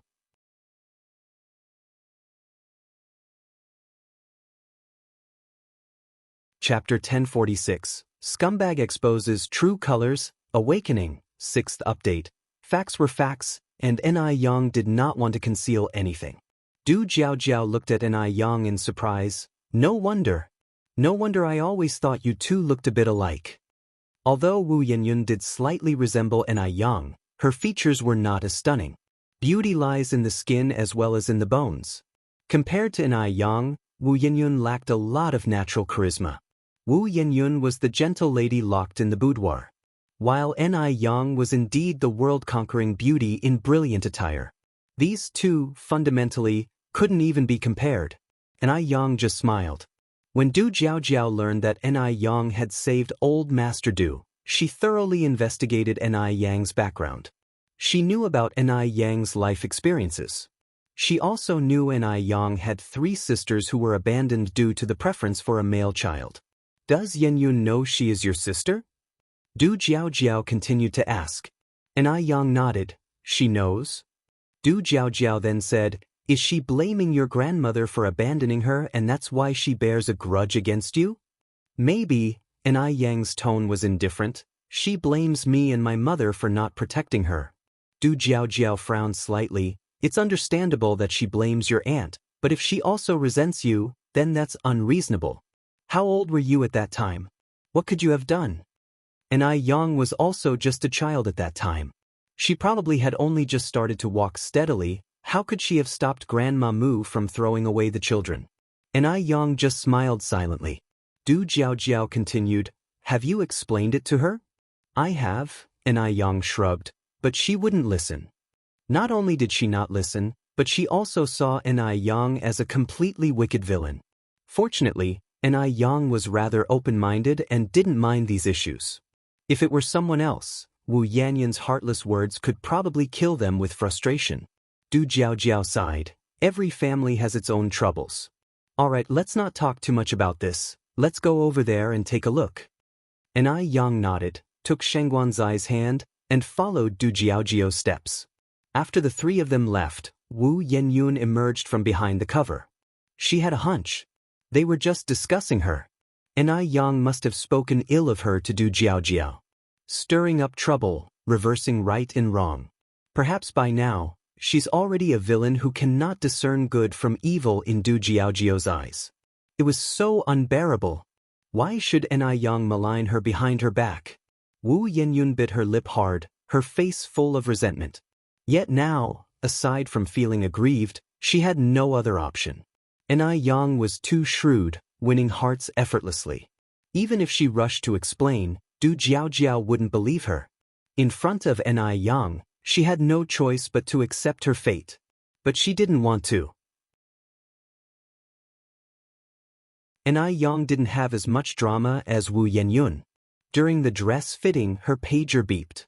Seeing the message on the pager, Ai Yang's mouth curved slightly, and she turned her head to call Sheng Guanxi, Sister Xiaoxi. Sheng Guanxi was busy picking out clothes for Zueling. Hearing Ai Yang calling her, she turned her head towards Ai Yang. Yang, what's the matter? Ai Yang continued, Sister Xiaoxi, I suddenly feel like drinking to buy pear juice. Could you buy me a bottle? I've walked too much today, I really can't walk anymore, and they sell it right over there. Sheng Guanxi nodded. Sure, Sister Jiaojiao, would you like one too? They'll get you one. Du Jiaojiao smiled and said, that would be kind of you, Xiaoxi. You're welcome. With that, Sheng Guanxi, picking up her bag, walked in that direction. The moment Sheng Guanxi left, Wu Chenjun arrived. Yang, what did you want to see me for? Ai Yang smiled and said, let me introduce you to my good friend Du Jiaojiao. Sister Jiaojiao, this is my sister's admirer, Wu Chenjun. On hearing this, Wu Chenjun's face flashed an awkward expression. He had never shown any irregular behavior in front of Ai Yang, and he didn't know how Ai Yang had figured it out. Truly impressive.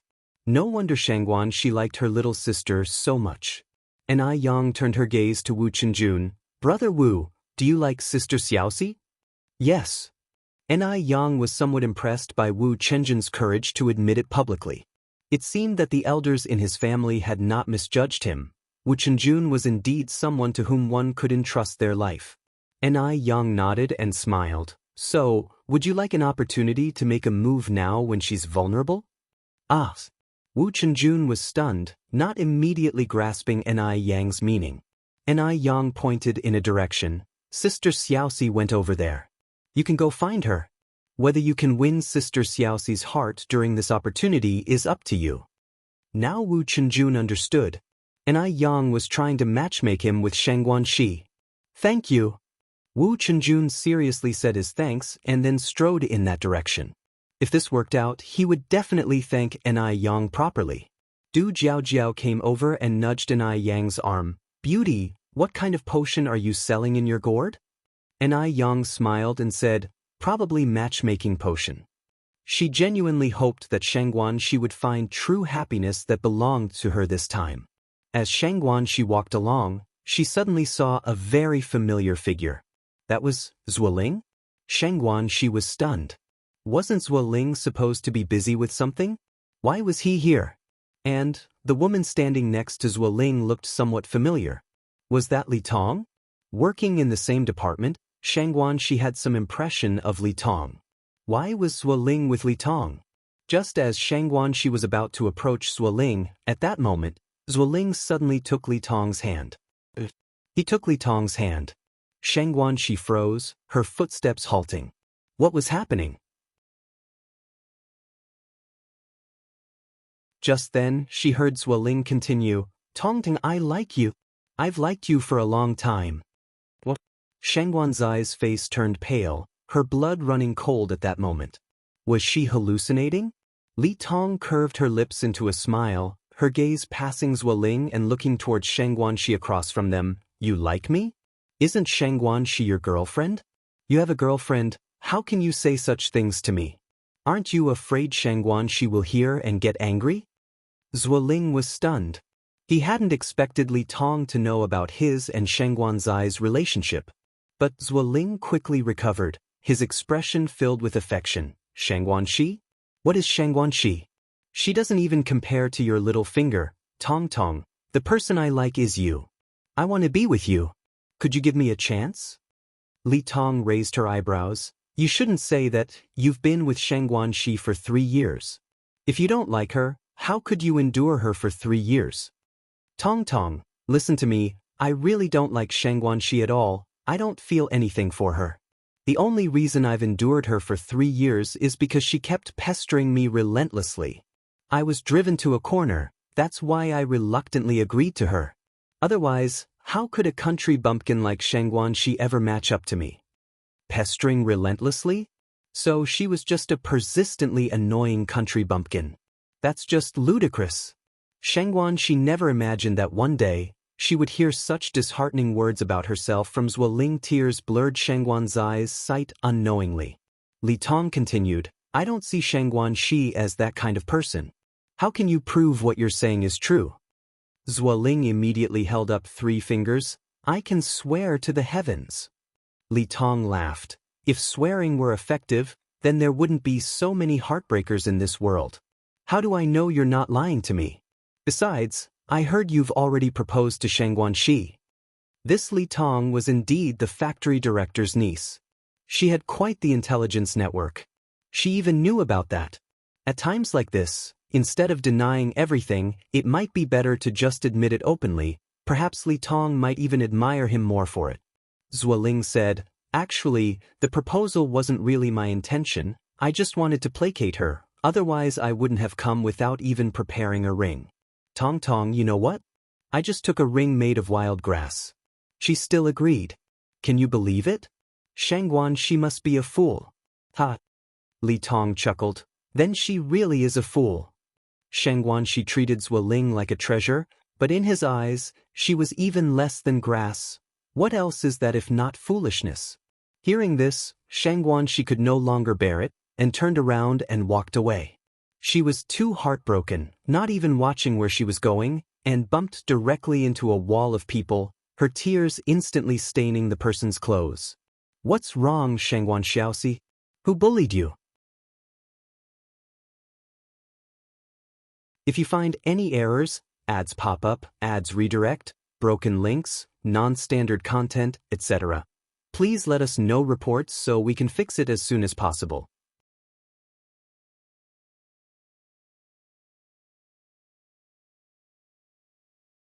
Chapter 1047, Confession, Part 7. Hearing the familiar voice, Xianxia couldn't control herself anymore and hugged his waist directly.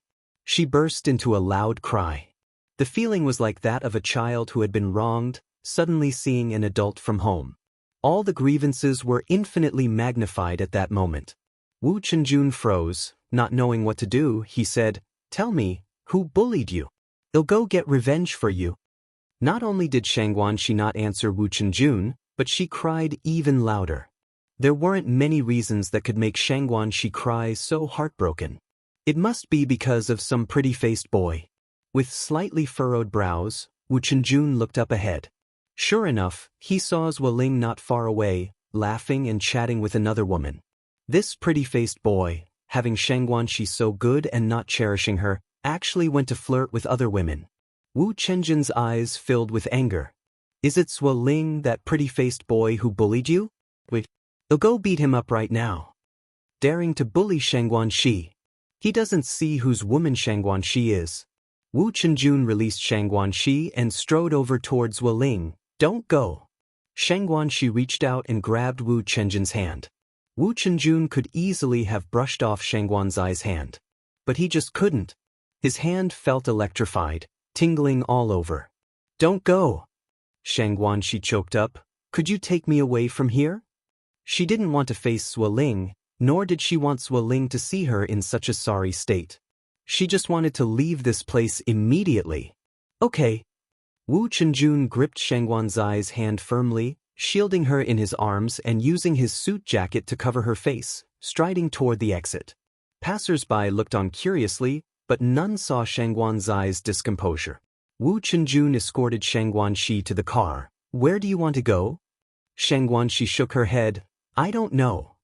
Zuoling was her first love, and the one she wanted to marry ideally. The sudden turn of events made her feel as if her world had collapsed. The whole world turned dark. Wu Chenjun reached out and ruffled Shangguanxi's hair. It's just a man, isn't it? Shangguanxiaoxi, are you that frail? I remember the old you wasn't like this.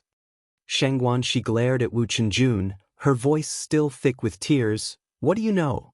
You've never been in love. How do you know I've never been in love? Wu Chenjun countered. Shangguanxi was taken aback. Have you? It made sense after all. Wu Chenjun had been abroad for so many years. How could he have never been in love? Wu Chenjun smiled and handed Shangguanxi a tissue. Want to wipe your tears? You're stronger than me. At least you once had love, while I never even had that. There was a trace of forlornness in the depths of Wu Chenjin's eyes. Shangguanxi casually wiped her eyes. What do you mean? Wu Chenjun fell silent. I mean, it's about being secretly in love. Shangguanxiaoxi, after all these years, how can you still be as clueless as before? His remark was ambiguous. Everyone around him could see that he liked Shangguanxi, except for Shangguanxi herself. In fact, Shangguanxi really hadn't noticed. You have someone you secretly like? Wu Chenjun was handsome, well-educated, from a good family, and had studied abroad. Shangguanxi thought he surely wouldn't lack girlfriends. It was unimaginable that Wu Chenjun had someone he secretly admired. Truly incredible. Wu Chenjun said with a smile, You can have a boyfriend. Why can't I have someone I secretly admire? Shangguanxi sniffled. I didn't mean that. My point is your standards are so high, what kind of girl wouldn't be satisfied with you? Wu Chenjun sighed. I also want to ask her what she doesn't like about me, so I can change. Unfortunately, she doesn't even want to give me a chance to change. Shangguanxi sighed too. Wu Chenjun, you are so pitiful. Compared to her, Wu Chenjun indeed seemed to be a lot more pitiful. This comparison made Shangguanxi feel a bit more balanced in her heart. It seems that in this world she wasn't the only pitiful person. So pitiful, does it make you feel a little better? Wu Chenjun turned his head to look at Shangguanxi. Shangguanxi paused for a moment, then said, Wu Chenjun, you're not making up this story just to comfort me, are you? Do I look like that great of a person? Wu Chenjun retorted. Not really. Wu Chenjun continued, I'm serious. Do you want me to go beat up that pretty boy? There's no need. Shangguanxi shook her head. Wu Chenjun frowned slightly. You still have illusions about him? That made sense. 3 years of a relationship was not something you could let go of just because you said so. A mysterious expression surfaced in the depths of Wu Chenjin's eyes. It felt like he was a little short of breath. Upon hearing this, Shangguanxi immediately denied. How could that be possible? I'm not an idiot. After all Zuoling has done, why would I still harbor any illusions about him? Why wouldn't you let me beat him up then? Wu Chenjun countered. Shangguanxi said, Because I'm afraid he'll dirty your hands. For a scumbag like him, it's not worth it at all. Shangguanxi had a clear sense of love and hate. At this point, she had completely given up on Zuoling. Her family was right, a person with character issues like Zuoling simply didn't deserve her. She deserved better. Now, she regretted not listening to her family earlier and leaving Zuoling sooner. At the same time, Xianxia was also thankful that she had uncovered Zuoling's true colors early. If she had found out after getting married, it wouldn't have ended well. Thinking back, she realized how foolish she had been. To be deceived by Zuoling so completely, she should have realized long ago that Zuoling had ill intentions. Wu Chenjin's eyes lit up as if he had come back to life. Are you speaking truthfully? Xianxia nodded. Of course it's true. Wu Chenjun then said, if it's the truth, then why are you crying? 3 years I wasted 3 years with him. My heart isn't made of stone, how could I not have any reaction? That was the prime of her youth. Wasting 3 precious years on a scumbag like Zuoling, how could Xianxia not feel upset? Wu Chenjun was still a bit worried. What if he turned over a new leaf? Would you forgive him? No. Xianxia said firmly. A scumbag is a scumbag. Even if he's reborn, as long as he's still Zuoling, I will never forgive him. A smile slowly appeared on Wu Chenjin's lips. Really? Happiness came so unexpectedly, he couldn't believe it. What should he do? Of course it's true. Xianxia affirmed resolutely. Having known Xianxia for so many years, Wu Chenjun knew well that she was a woman of her word. Since Xianxia was so certain, she definitely wouldn't rekindle the past flame. That meant his chance had arrived. Wu Chenjun started the car. Shall I take you home now? Xianxia shook her head. I don't want to go home right now. Wulao-san, let's go for a drink? Can we go to Blue Night Bar? No matter the era, there's never a shortage of nightlife. By 85, Beijing already had several bars. Wu Chenjun thought for a moment. Are you sure you want to go to the bar? Xianxia nodded. I've never been to a bar my entire life. Can you take me just this once? Wu Chenjun hesitated, then nodded. All right. Bars in the 80s were a bit different from those in later years. Bars of later times were glitzy and extravagant. At present, bars were simply places for drinking, not only orderly but also quite elegant, open even during the day. Xianxia ordered 2 pitchers of beer in one go. At first, it was fine, but after a couple of glasses, she started crying while drinking. Usually prim and proper, Xianxia became a different person when drunk, hugging Wu Chenjun and cursing out Zuoling. Wu Chenjun just played along with her antics and joined in the cursing. Meanwhile, Ni Yang and Du Jiaojiao were still picking out clothes. Du Jiaojiao was a shopping guru, and in no time, she was carrying 7 or 8 bags. Ni Yang also selected a cheongsam for herself, along with a coat and a down jacket, and bought a set for each of the 3 elders, her parents, and little Ni Yun at home. The beauty, Xiaoxia, hasn't returned yet. Are you sure she's all right? Du Jiaojiao was a little worried about Xianxia. She has Wu Chenjun with her, she'll be fine. Wu Chenjun grew up with Xianxia since childhood, and he was a gentleman. Ni Yang wasn't worried about Xianxia at all. If you find any errors, ads pop up, ads redirect, broken links, non-standard content, etc., please let us know reports so we can fix it as soon as possible.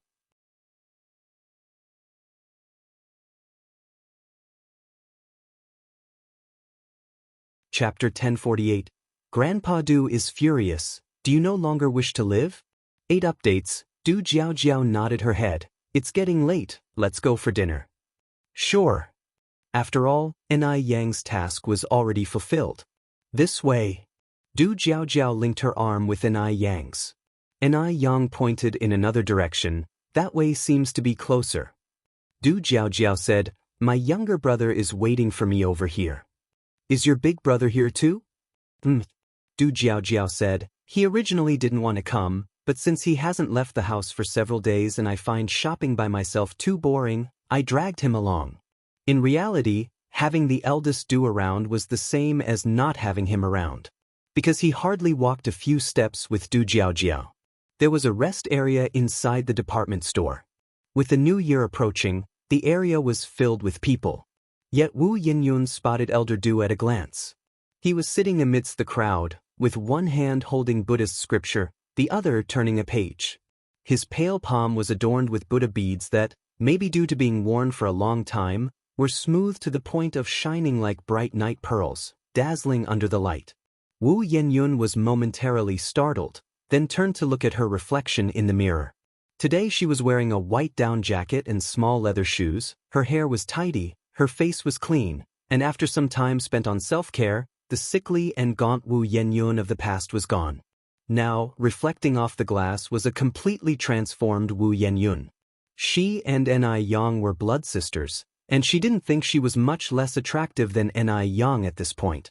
So now, Wu Yenyun had enough confidence to greet Elder Du. Wu Yenyun turned slightly, preparing to walk over to Elder Du, but at that moment, she froze. Because someone had beaten her to it. It was Ni Yang. It was her. Was she doing it on purpose? A layer of anger surfaced in the depths of Wu Yenyun's eyes. Doesn't Ni Yang already have a boyfriend? Why does she always crowd around Elder Du? Does she really think of herself as some kind of fairy, that all the men in the world have to like her? Wu Yenyun clenched her fists so hard her face turned white with rage. Over here. Du Jiaojiao, still arm in arm with Ni Yang, said, I'm going to have dinner with the great beauty. Are you coming? Two girls going to eat together. If there was any private talk, having a man like him around was inappropriate anyway. Elder Du raised his eyes slightly. I'm not hungry, you two go ahead. Are you sure you're not going? Du Jiaojiao asked. Elder Du shook his head. No, I'm not going. All right then. Du Jiaojiao didn't press further. Well, the beauty and I are leaving. Go ahead. After saying this, Elder Du added, by the way, where are you going to eat? I'll have the driver come pick you up later. Ni Yang said, no need to trouble yourself, I'll take Sister Jiaojiao back after we eat. Elder Du didn't stand on ceremony either.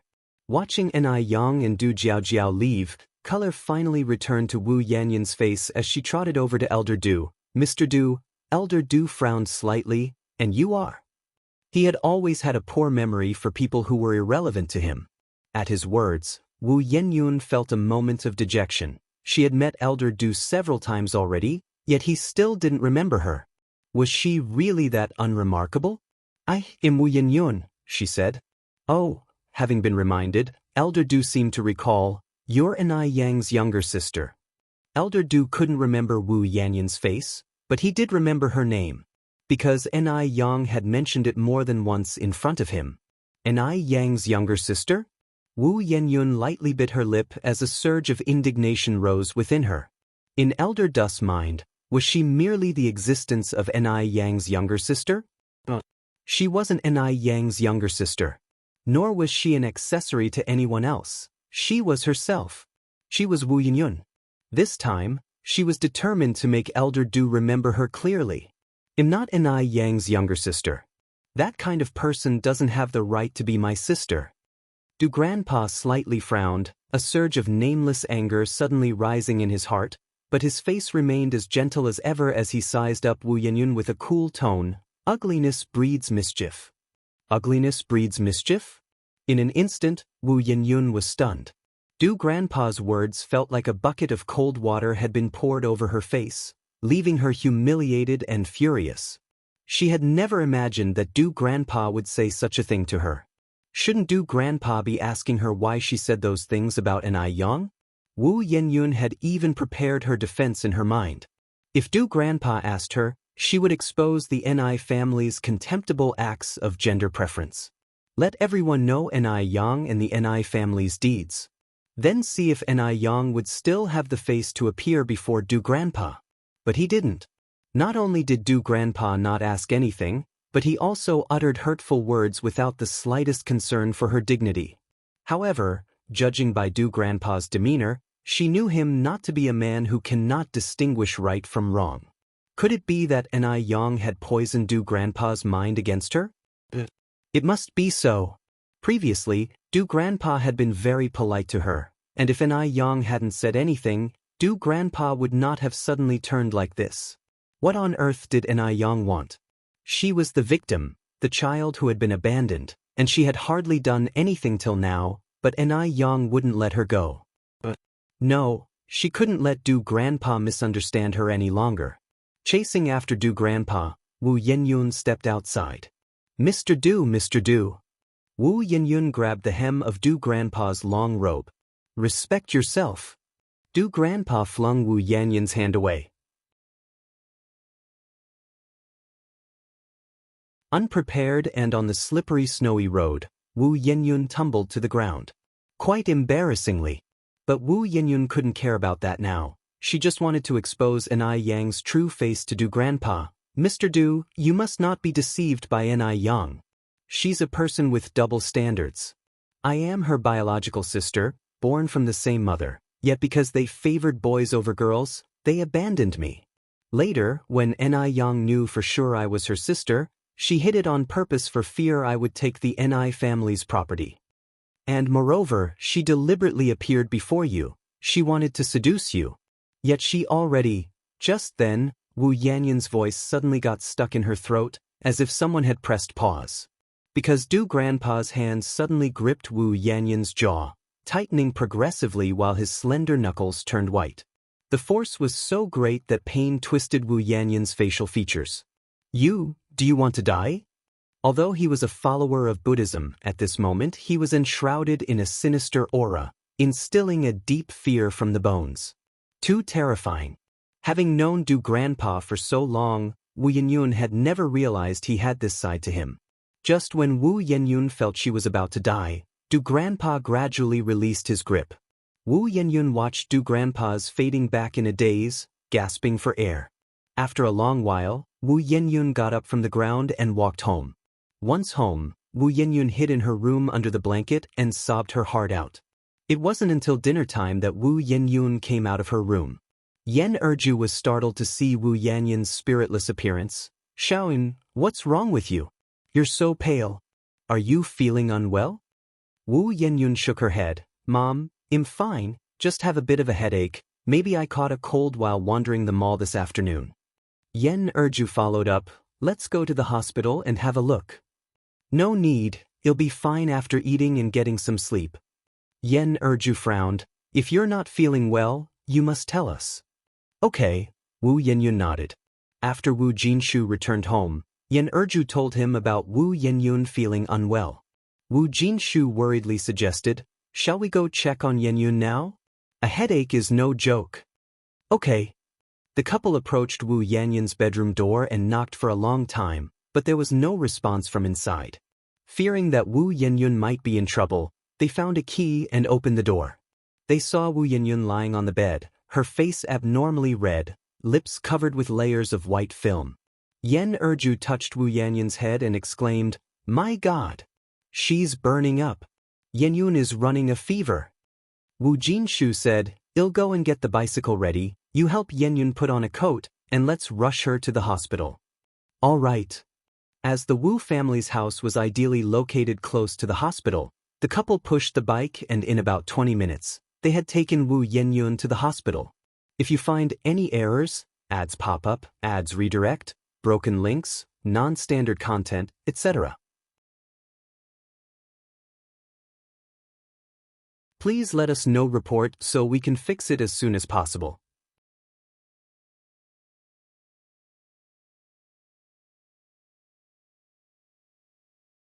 Chapter 1049. Break up with the scumbag. 9 more. After the doctor's examination, it turned out to be a viral cold, nothing serious. A couple of 4 saline drips and some medicine would do the trick. Hearing this, Wu Jinshu and Yen Erju breathed a sigh of relief. On the other side, after drinking, Shangguan Shi and Wu Chenjun returned home. It was already nearing midnight. As if knowing that Shangguan Shi would return late tonight, the gates to the Ni family household were left open. Just as Wu Chenjun's car pulled up to the gate, Ni Zihua and Shangguan Dehui walked out from inside. Uncle, Auntie, Wu Chenjun helped a completely inebriated Shangguan Shi out of the car. Is Xiaoxi okay? Ni Zihua asked worriedly. Wu Chenjun, feeling somewhat embarrassed, replied, She's fine, just had a bit of beer. I'm sorry, Uncle and Auntie, I didn't keep an eye on her. Shangguan Dehui smiled and said, It's okay, Yang Yang has already explained the situation to us. Chenjun, thank you for being there for Xiaoxi at this time. At times like this, compared to family, Wu Chenjun, who grew up with Sheng Guanxi, was more suited to be by her side. There are things one can't say in front of family, but there are no such taboos with friends.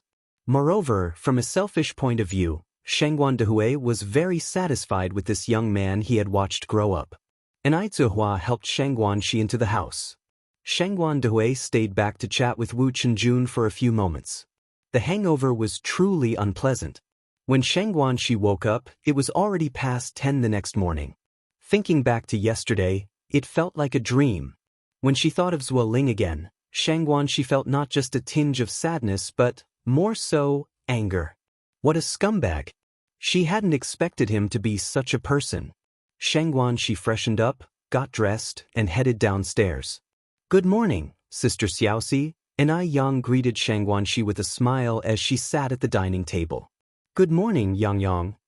Thinking of yesterday's events, Shengguan Shi felt something was off. Yang, did you already know about Zuoling? It couldn't have been such a coincidence. Now that she thought about it, there was no reason for Yang to have her buy pear soda out of the blue. And after she and Wu Chenjun left the mall, Yang didn't page her either. Yang didn't deny it and nodded. Li Tong is my friend. What? Shengguan Shi looked at Yang in surprise, unable to react for a moment. What was this situation? Li Tong was actually Yang's friend.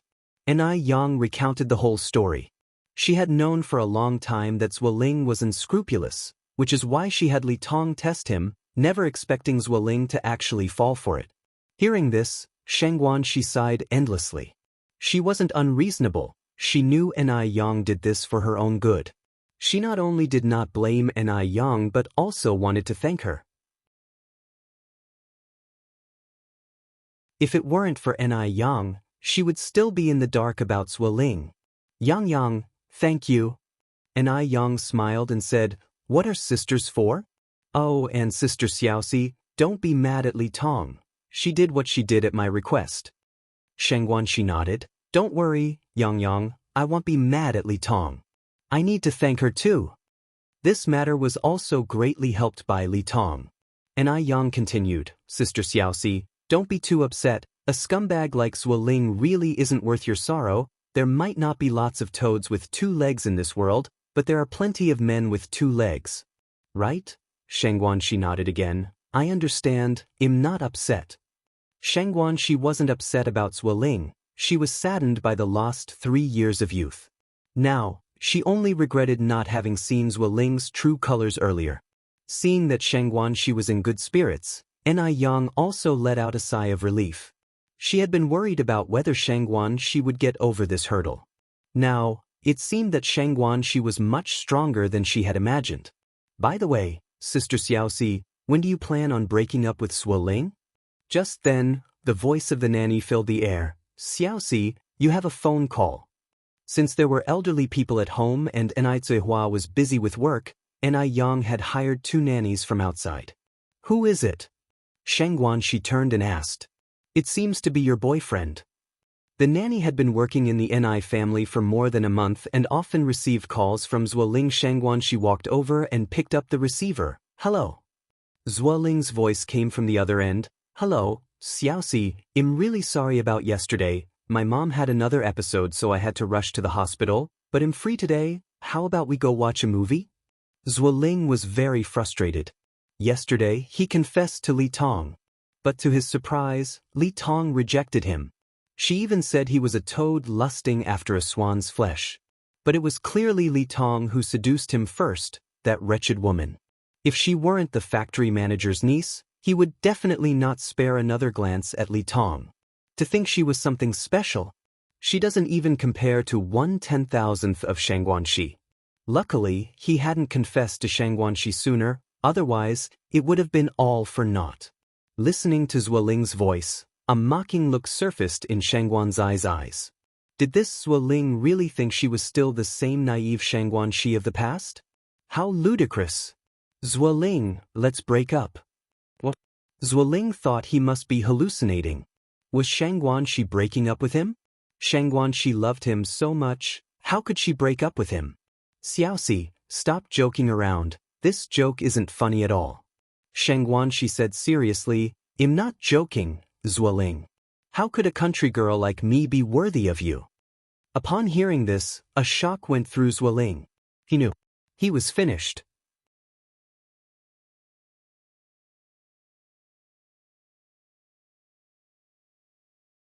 However, old lady Shangguan was still somewhat uneasy because Shangguan Shi and Zueling had had a falling out once before but got back together not long after.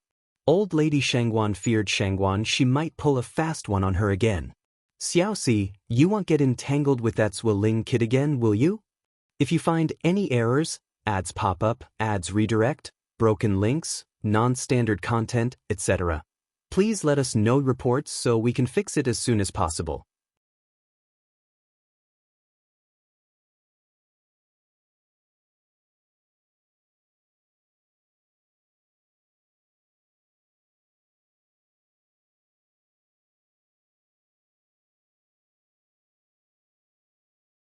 Seeing Wu Yenyun like this, he was troubled. I heard Yang Yang is good at medicine. Why don't we have Yang Yang come and check on Yenyun? Upon hearing this, Wu Yenyun grabbed Wu Jinshu's wrist tightly, shaking her head vigorously. She didn't want it. Even if she were to die, she wouldn't want Ni Yang's treatment. Wu Jinshu sighed. Yenyun, at a time like this, you shouldn't be stubborn. If you find any errors, ads pop up, ads redirect, broken links, non-standard content, etc., please let us know reports so we can fix it as soon as possible. You're tuning in to the Wandering Hero YouTube channel. Don't forget to subscribe and join us on this journey to catch the most captivating stories.